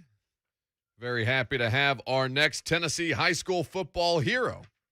Ravenwood quarterback Chris Parson is up next on 104.5 The Zone. What's going on, stud? How we living? Doing great. Feeling good, living good. Just getting ready for this playoff game we got this Friday. Man, we love to see it. Coming off that big win against Collierville over this weekend. I guess I want to start with, well, what felt right to you guys as you were kind of approaching the game plan through that week, and what were you able to exploit about that Collierville defense? So Collierville, they were a really good team. Honestly, we just wanted to play Ravenwood football. We wanted, just limit mistakes and just, take care of what we needed to take care of. Defense played great. They put us in some good positions. And offense, we just wanted to execute. We did a really good job running the ball. Receivers, they did a good job as well, getting open and things like that. O-line did a great job. And so we had a good game plan, and, we went out there and executed. It led to us, getting a victory. And, our motto is 48 for 48 more, earn our next 48 minutes, by, doing whatever we can to win the game, with the 48 minutes that we have, present. So we did that Friday, and now we got the opportunity to play Summit. Yeah, it's been a successful mantra for you guys all season long at 10-2 throughout the course of the season. So you've just defined Ravenwood football for us, but I think the thing that kind of catches my eye most about the way that you guys are playing right now is how much your game looks like it's developed from the start of the season, understanding that you transferred in, and I the way that we've seen you guys kind of evolve as an offense around your skill set at quarterback. Where would you say your game has most developed throughout the course of this season? Being smarter, making better decisions. I've grown a lot this season, from looking back, at the first game of the season to now, with the help of Coach Hester and Coach Duncan, our offensive coordinator, QB coach, and just getting the feel for the offense. As time, has gone on, things have slowed down for me. I felt more confident in the offense, and great receivers, a really good O-line, two great running backs, alongside me. It just makes everything feel easier. Ravenwood quarterback Chris Parson is our guest here on 104.5 The Zone. Florida State commit. Congratulations on that, yes, Chris. Sir. It's really exciting. Thank you. Yes, sir. Now, you transferred in from Texas. Texas high school football it seems like an insanity to everywhere else in the country. What I guess, for those of us who are watching Tennessee high school football, and it's still hugely competitive here in the state of Tennessee, what kind of separates Texas high school football from what you're playing in right now? I feel like the big difference between Texas high school football and Tennessee high school football is, in Texas, you kind of get a feel of it feeling like more professional. It's almost like playing, I guess you could say, like an NFL type vibe. It's not really as many kids at the game. It's mostly adults and, fans and people in the community who come out on Friday nights. And what I like most about Tennessee is that, it feels more like of a high school, feeling like, something that you'll see in the movies. Student sections, teachers showing love and support, and things like that. It's I can't say for sure that it's been fun here being in Tennessee. Texas feels a little bit more professional, but I actually enjoy Tennessee football more, being here, being involved in the community here in Brentwood and playing in rivalry games and things like that. My first rivalry game was Battle of the Woods. In Texas I didn't have that. Yeah. And so it just makes the season, feel more fun. This has been one of my, favorite years playing football so far. And, when I first moved down here, I didn't know what to expect. Coming from Texas, down to Tennessee, I didn't expect it to be like Texas. But, since I've been here, I've enjoyed every minute of it. Man, that's so cool to hear. I know the community is glad to have you a part of what's going on at Ravenwood. Yes, so big game coming up, quarterfinals this weekend. It's going to be broadcast right here on these airwaves, the 104.5 The Zone Game of the Week, Summit against Ravenwood. So what kind of stands out about this challenge? What Summit at 7-1, you guys are neck and neck as far as that's concerned. What kind of stands out about what they like to do? They have a really good team. Great defense, pretty good offense. They got the Wade brothers. They're both very talented players. They're a good team. They're undefeated for a reason. We played them in the regular season. We came up short. They were the better team that day, but we get another shot at them. We're just controlling what we can. We've worked for this opportunity to get back in this spot, and now it's here. We just got to keep on having a good week of practice and be ready to play come Friday. Man, whatever you're doing, don't stop, because you guys are a lot of fun to watch right now. Continued health and success Chris, we're looking forward to watching the game over the weekend. Ravenwood quarterback Chris Parson has been our guest here on 104.5 The Zone. Thank you, boss. Yes, sir. Thank you. Thank you for having me, sir. Very cool. Oh, he hit me with the sir on the way out the door. That makes me feel old, Lucas. I hate it. It's all right. Chris was great. You're on the call this weekend for this one. Yeah, Will Bowling and I will be there. It'll be fun, man. A rematch, 49-28 the first time between these two. But Chris Parsons a different quarterback, I think, from the first time they played in early October. Ravenwood is a very confident football team, but Summit hasn't lost a game yet. So it's going to be fun. I think it's the best quarterfinal matchup across classifications this week. He is, again, we get immediately the comments get filled up with why is he going to Florida State as opposed to Tennessee? Listen, do not take out your frustrations on Chris right now. Chris is going to make the decision that's best for him at this point. And it's been a while. I mean, I think early, mid-summer he committed, and he's been steadfast. Yeah. I thought he killed the interview, though.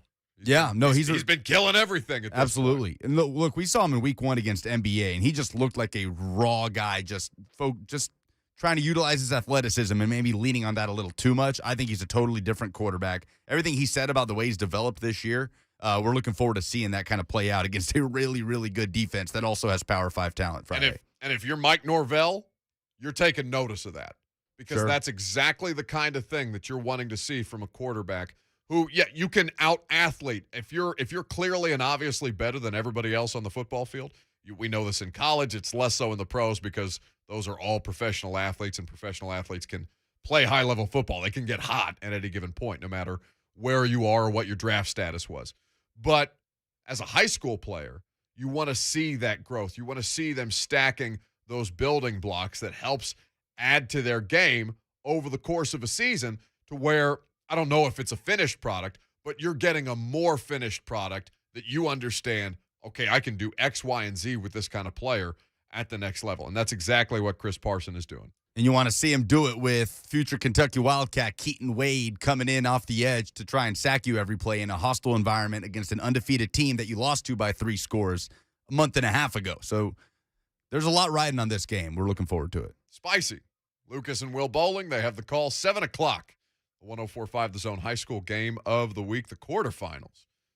Good stuff. When we come back, we're going to talk about Josh Heupel. Speaking of evaluating things, now you're through the worst part, or I won't say worst part, but you're through the meat of your schedule, right? The expectations are decidedly lower, given that the last 2 opponents remaining ahead are South Alabama and mighty Vanderbilt in Nashville. What I'll say to you is, I think now is a time to take a step back. He won't do it, but we'll do it for him, to kind of evaluate what Josh Heupel has been through this part of his first season as the University of Tennessee's head coach. Your expectations. Has he met them? Has he overachieved? Has he underwhelmed you? We'll take your phone calls on that coming up next before ESPN's Ryan McGee joins us, and we'll get into that with the big man himself. I'm Buck Reising. It's 104.5 The Zone.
Final hour's underway.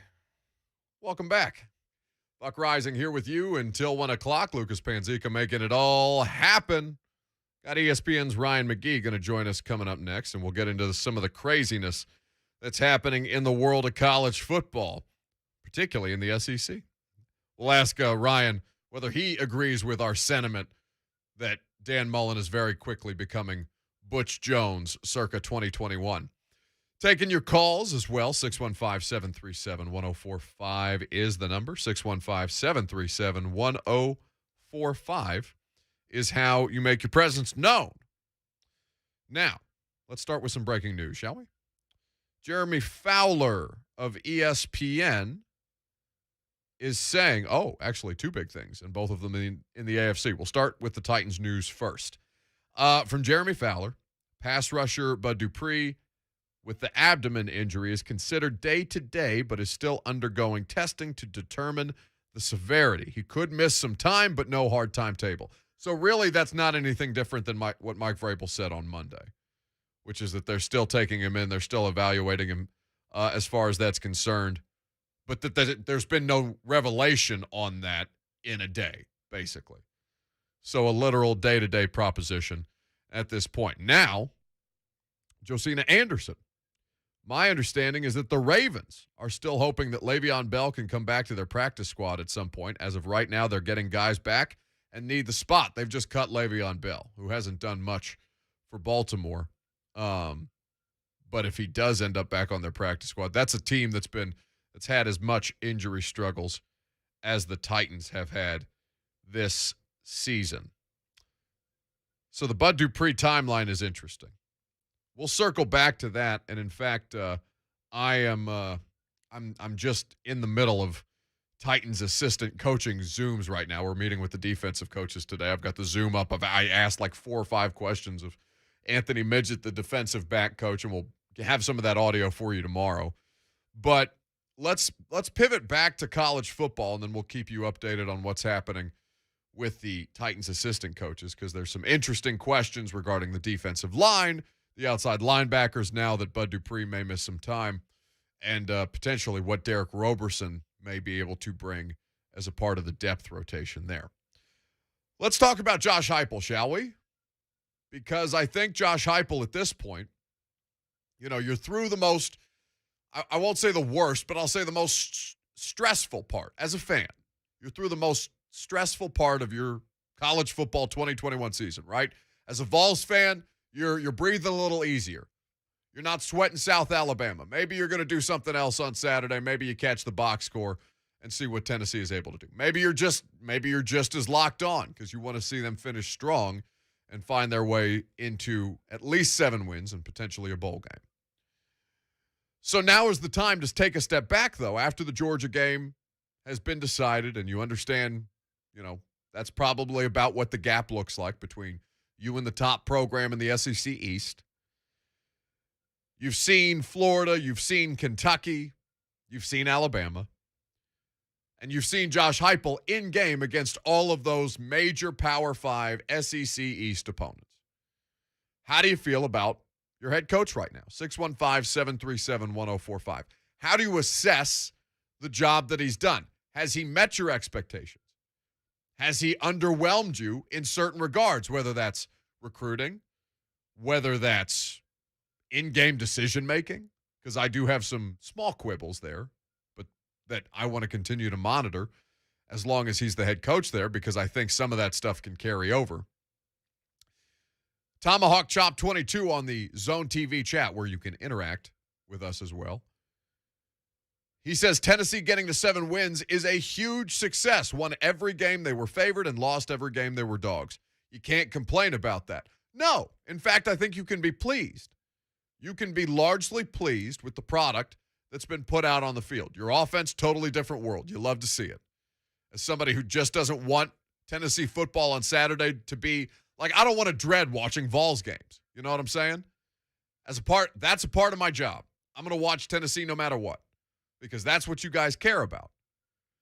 But I would rather enjoy the product that I'm witnessing than dread, say, Jim Chaney in 21 points or just north of 21 points a game. I like 38 points a game a lot better. 21 points is even generous from last season. It was a stretch. Again, there's some results in there against teams that the Vols somehow found ways to beat up on in that 10-game SEC condensed schedule that I think boosted that number a little bit. But now, under a new coaching staff, new quarterback, new offense, fresh blood, how do you feel about the job that this coaching staff, Josh Heupel at the head of it, has done so far? I would say that my assessment, objectively, is this has above and beyond exceeded anything that I could have thought possible at Tennessee this year. I don't know whether that's because my expectations are lower than yours.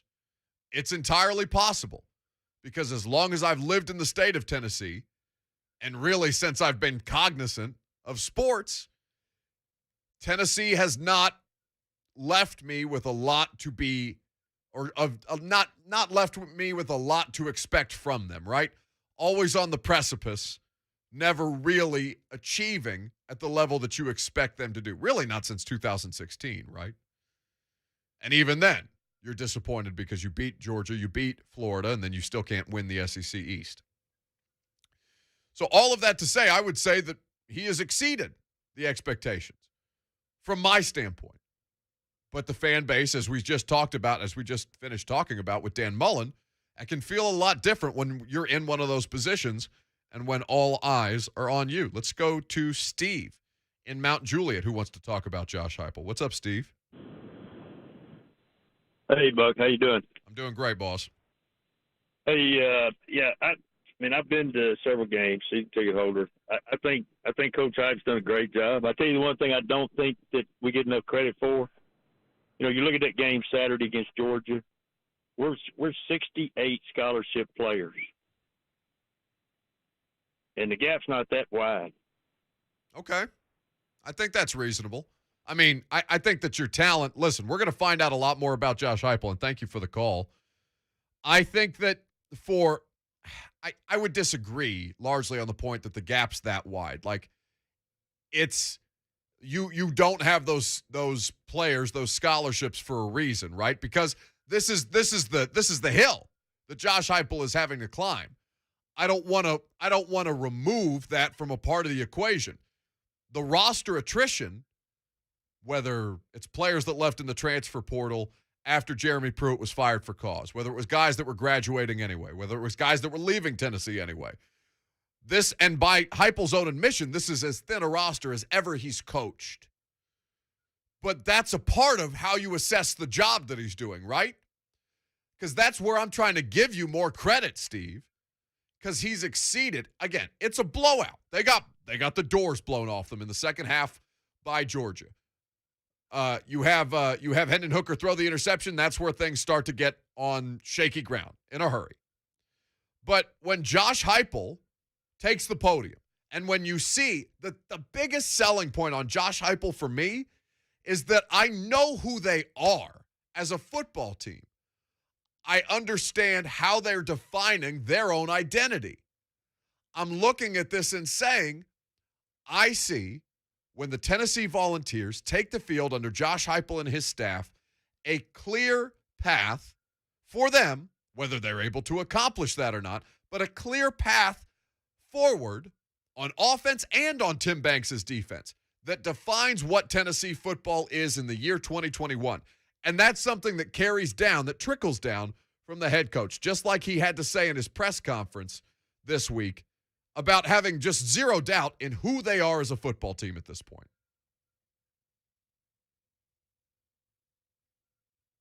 Oh, Lucas wasn't ready for that one. I'm sorry, I was editing some audio. I did not catch what you said. Can I hear from Josh Heupel postgame? Is that what you're editing right now? Did I jump the gun? Did I get too zealous? I was really hitting a stride. There he is. No doubts in our guys and who they are. They're disappointed with the outcome tonight. Didn't happen because we didn't like their preparation or their focus. Didn't do the things we needed to make it a game down the stretch. But man, it's a group that I'll go compete with every Saturday. You like that attitude from your head coach. Jason in Murfreesboro is up next on 104.5 The Zone. What's up, Jason? Hey, how y'all doing? We're doing great. I just wanted to add that you have to look at, with everything involved, this is his first year as head coach, and he's got possibly 7 wins on the way, and then you pretty much lost your whole identity because all your people have transferred, and all those people that transferred, they are starting players in them other schools. So you got to look at it like that. And he's only going to get better, I feel like. And with the end of the year, like, it is what it is. If we don't get a nice ball game, it's all right. But I feel like next year we're going to be even stronger. And if we would have had those people that, transferred, there's no telling how he could have done this year if we would have lost all those people. I'll just hear your thoughts. Yeah, thanks for the call, Jason. 615-737-1045. Don't forget that ESPN and the SEC Network's Ryan McGee is going to join us. He was in Knoxville this weekend, and we'll be able to assess this with him. What I'll say to you is the roster attrition is what I was talking about earlier, so to your point, I do agree. But don't get ahead of yourself right now, okay? I'm not talking about only going to get better. I don't know that. You don't know that. I'm assessing Josh Heupel through this first stretch at 5-5 of the Tennessee Volunteer season through 10 weeks. I'm not looking forward. I'm assessing the sample size that I have to work with right now. And to this point, I am optimistic about his progress, and I am optimistic about their direction. But I'm not going to say, because I feel like a lot of people would have said that after Tennessee beat Indiana in the Gator Bowl, after the Tennessee Vols rattled off that win streak, after with Jeremy Pruitt as the head coach and Jarrett Garantano as the quarterback.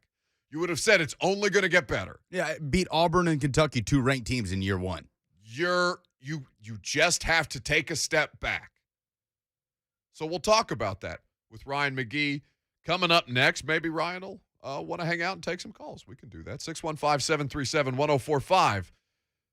SEC Network analyst and, of course, ESPN personality Ryan McGee joins us coming up next.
Welcome back.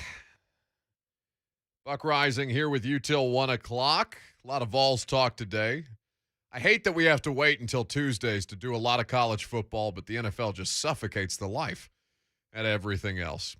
So we call on great guests to help us talk about and kind of set the scene for what the hell happened this past weekend in college football. We're happy to have Ryan McGee of ESPN and the SEC Network back on the show. Ryan, how we living, boss?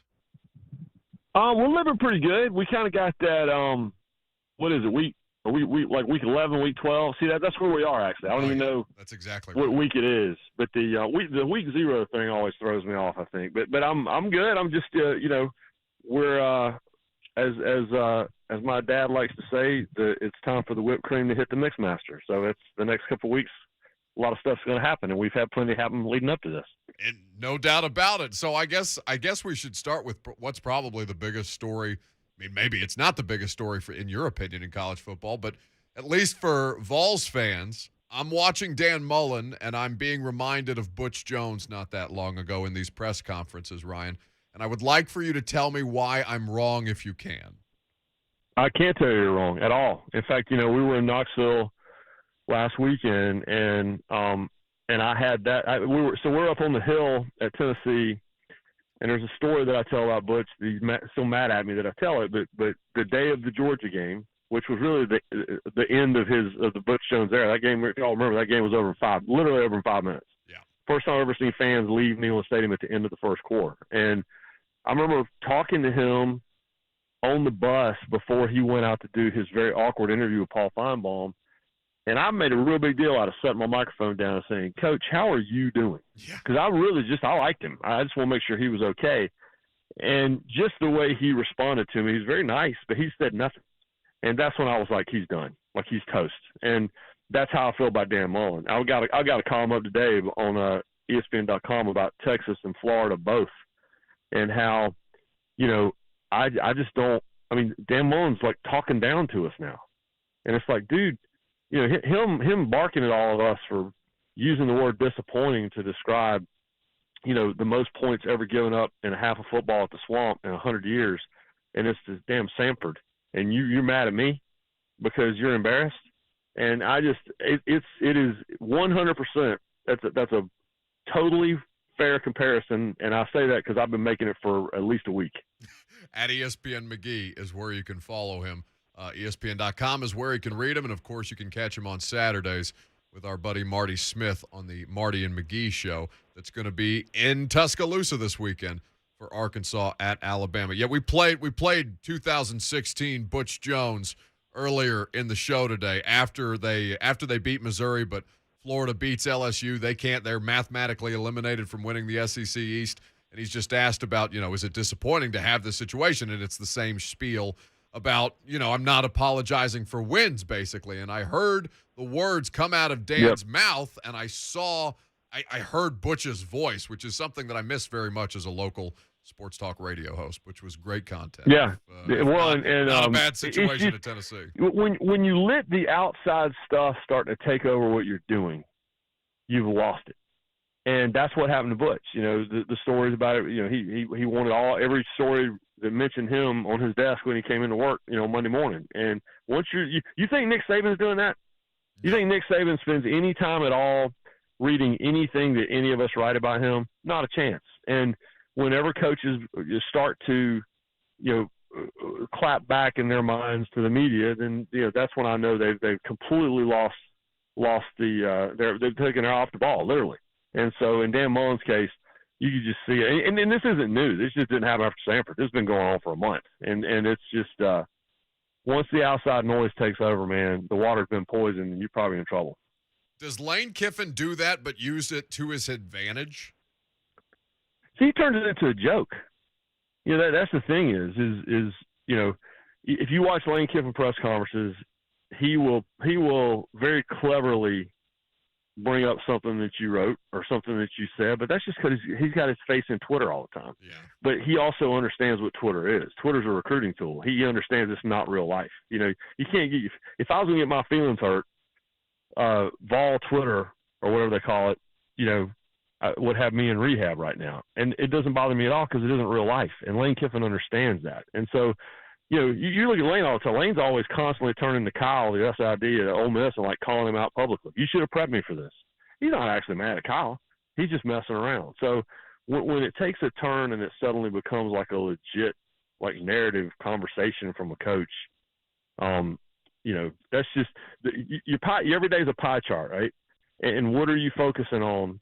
What are the pieces in that pie chart in your day? And if your pie chart is taken up in a double-digit percentage by you're mad at what somebody in the Gainesville Sun wrote about you, then that's how you almost get beat with Sanford. Ryan McGee of ESPN and the SEC Network is our guest here on 104.5 The Zone. So Josh Heupel, they're through the most stressful part of their schedule now. South Alabama and Vanderbilt remain. How would you kind of evaluate him through these 10 games in his first season, understanding everything, and probably nobody better understands the University of Tennessee than you do, Ryan. But at this point, I mean, it's hard to look at him and not be more than satisfied with the results on the field, not just on the field, but off the field as well. And that's just it, and when you mentioned Lane Kiffin, and what I said going into this year was Tennessee's goal in 2021 should be to replicate what Ole Miss did in 2020. Ole Miss was 5-5 last year.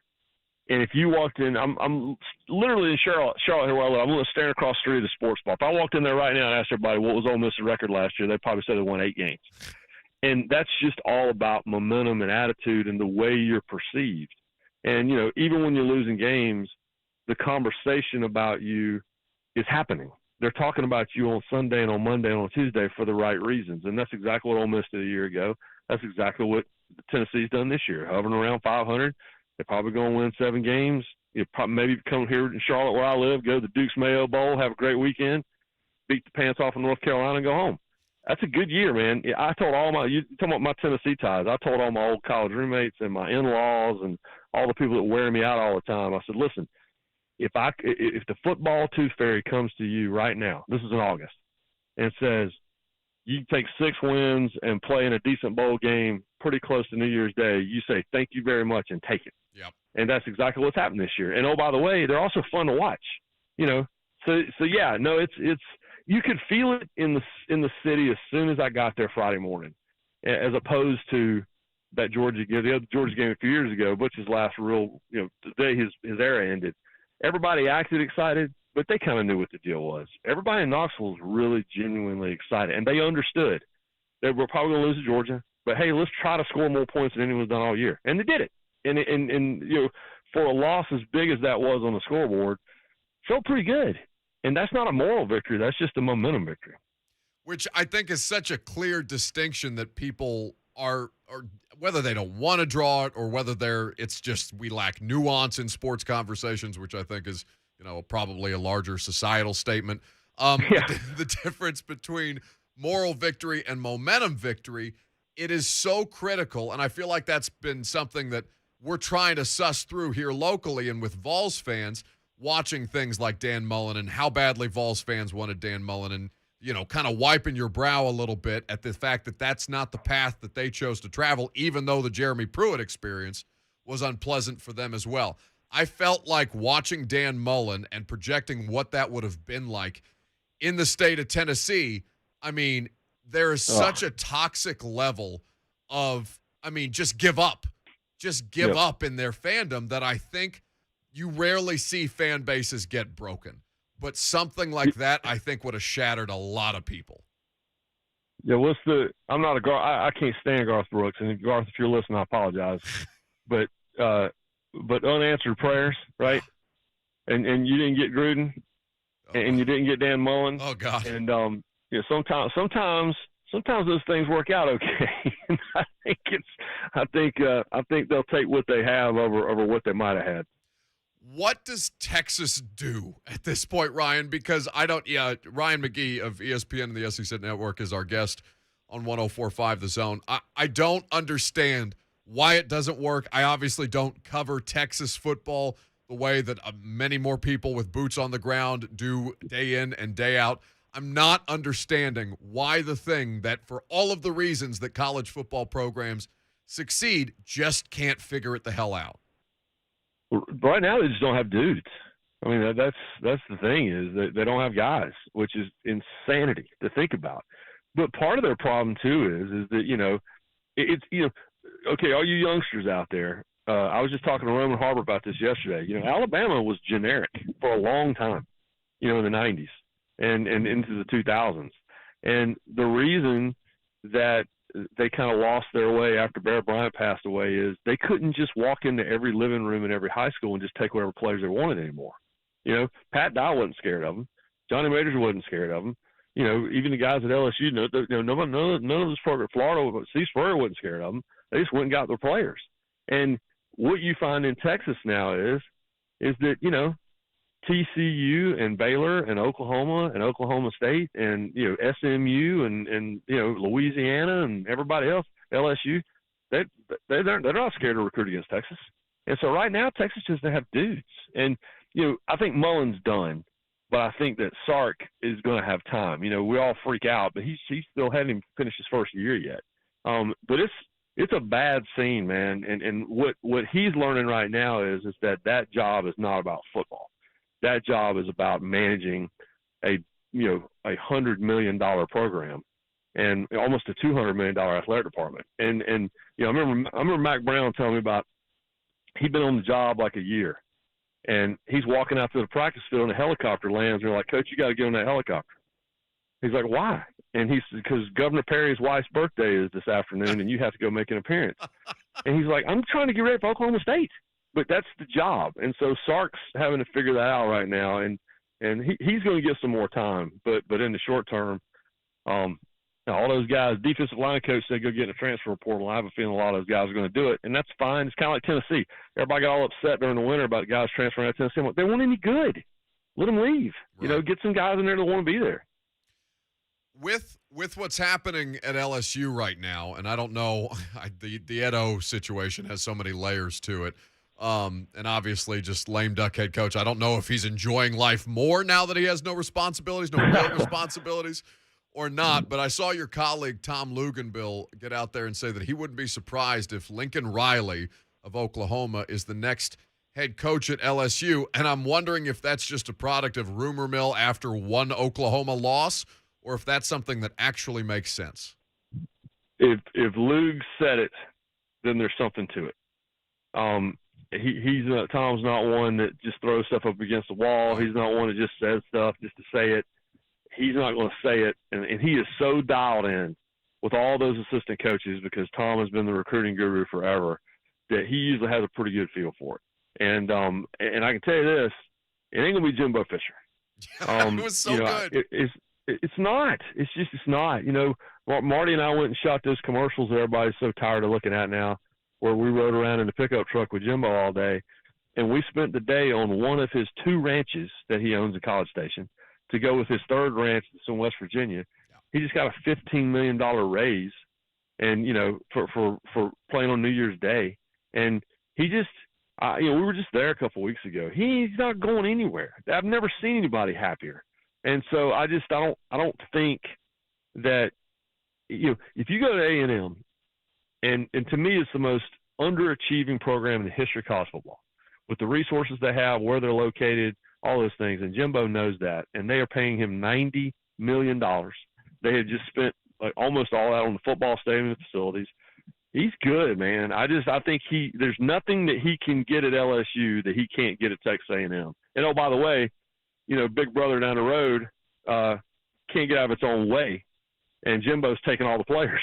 So I think he's pretty happy. So I would be now. All that being said, have this clipped off, and you can play it in my face in January when he takes the job.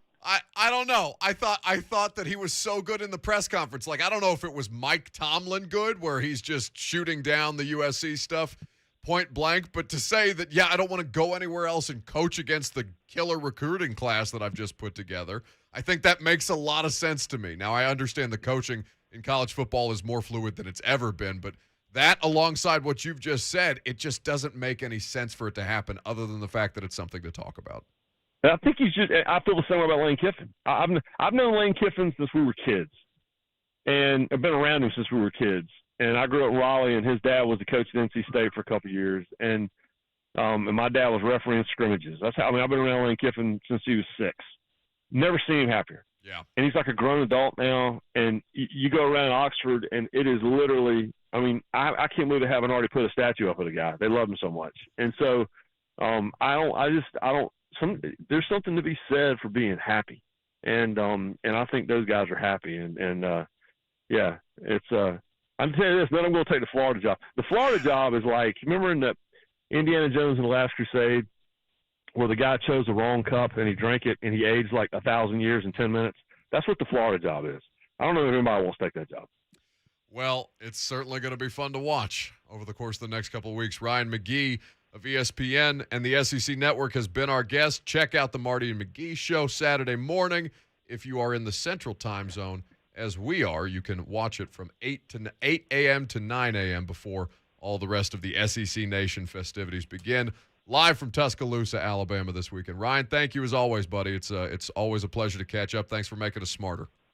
The feeling is mutual. Call me anytime. Thanks. Ryan McGee. He's really, really good. There's a lot of that Jimbo Fisher thing, because we made a bit of a gag out of it earlier because the response is funny. What he said in his press conference.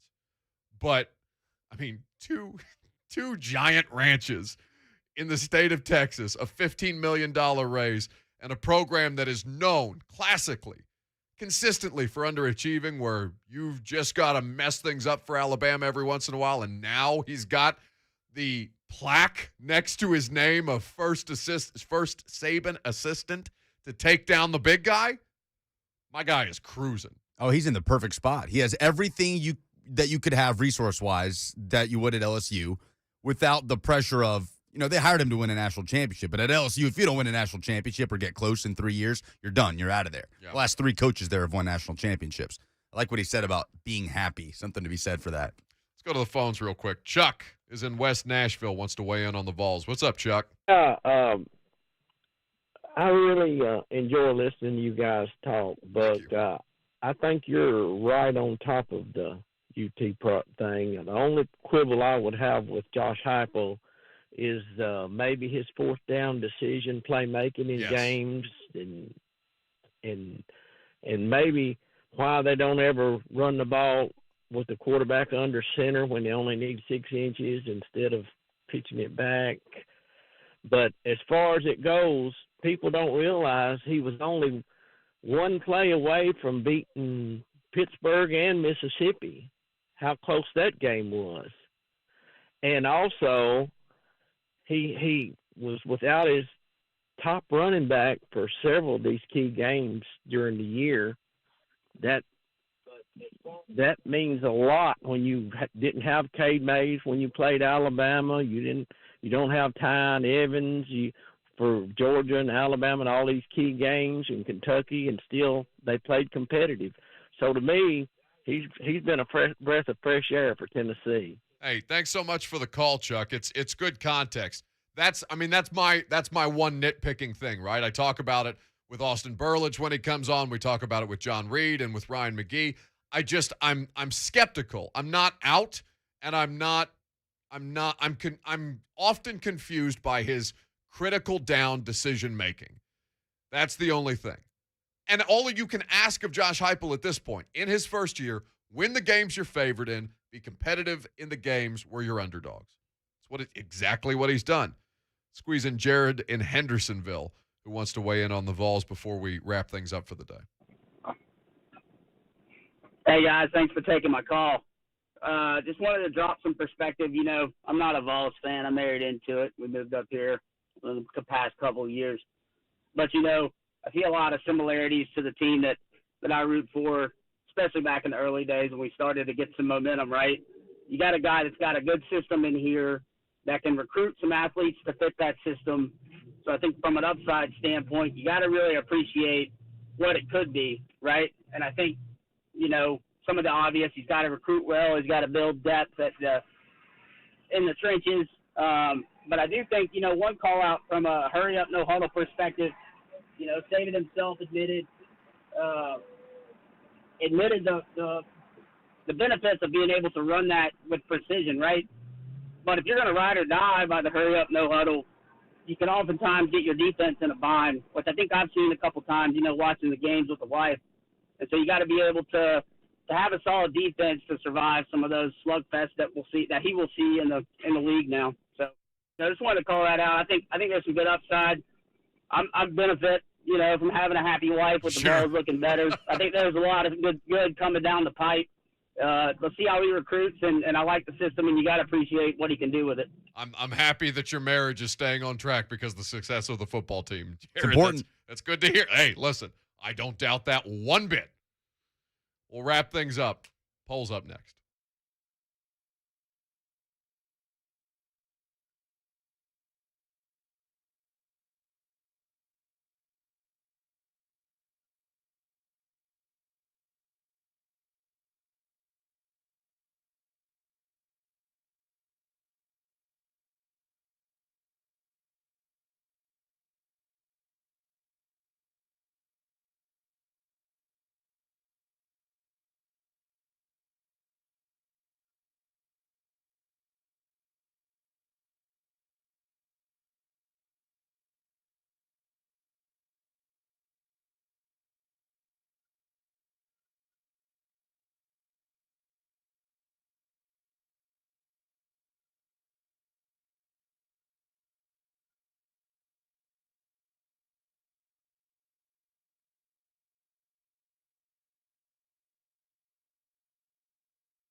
Final segment. Fun show. If you missed a second of it, you don't got to sweat at all because we got a podcast. Go find the Buck Reising Show in your favorite podcast feed. Throw us a follow. You can leave us a nice rating. You can leave us a nice review. In the meantime, we're pressed for time. Polls. Oh, Nelly, this is Keith Jackson talking about college football. It's time to stop the count. The polls have closed, and the granddaddy of them all has been tallied with your poll update. Oh, Nelly, talking about Buck Reising Show producer and daily correspondent, Lucas Panzica. Who are the winners of the weekend? Puka says Georgia. They keep proving they're the most dominant team in college football. Tiger Titans fan says all the sports books that took all my money this weekend. Yeah, the sports book taking it on the chin. The last week, Vegas got right this week. For certain. Georgia, yeah, I think is an easy answer. But, I mean, again, moral victory or momentum victory. Maybe the Tennessee Vols a winner this weekend. Losers of the weekend. Puka says the Rams, who are national darlings, until the Titans ripped them apart and exposed them for the soft plushies that they are. Whoa. Even Peyton Manning called supposed fearsome Aaron Donald Darnold. Dear God. That was blistering. Holy hell, Puka. Take a step back. Kenneth, soft plush dolls, she called them. Kenneth says Texas football. We really gave up 57 points to Kansas. Aaron Donald has 20 and a half sacks in a season. Puka, an elderly woman just called him a plush doll. I'm dumbstruck. Also, Texas stinks. Dear God. Speaking of, did the Titans break the Rams? 88% say yes. Yes. Yes is the answer to the question. Is the Dan Mullen era over at Florida? 86% say yes. Yes, I can't say it any louder, and the fact that only 86% of you think that way means there's some Florida fans amongst us. What is your evaluation of Josh Heupel in year one? Exceeded expectations, met expectations, or below average? 73% say he exceeded their expectations. 22% say he barely met them. 5% say below average. Is this new bed music, by the way? I think this, or are you just letting it go longer? No, I'm letting it go longer. That's the Keith Jackson bed that Rhett Bryan created for us. Why haven't we been doing that more often instead of just throwing us into the middle of a crowded club? Wait, what's the poll? Does it matter? Your evaluation of Josh Heupel, 73% say he exceeded expectations. He's pretty good, folks. Turns out that's the thesis from today's show. It's a lot of fun. Dumbest thing in sports tomorrow. Will Compton will be here. A lot of good NFL content for you. The Titans will hit the practice field, and we'll talk about how they can avoid a potential fall against the Houston Texans. Stick around. It's going to be a lot of fun, and join us tomorrow. Also, the Install with Greg Cosell. Make sure you're following that podcast because a new episode debuts at 6 p.m. tomorrow night. To get you up until then, you got Blaine and Mickey and 3HL because they're going to carry you through your afternoon coming up next.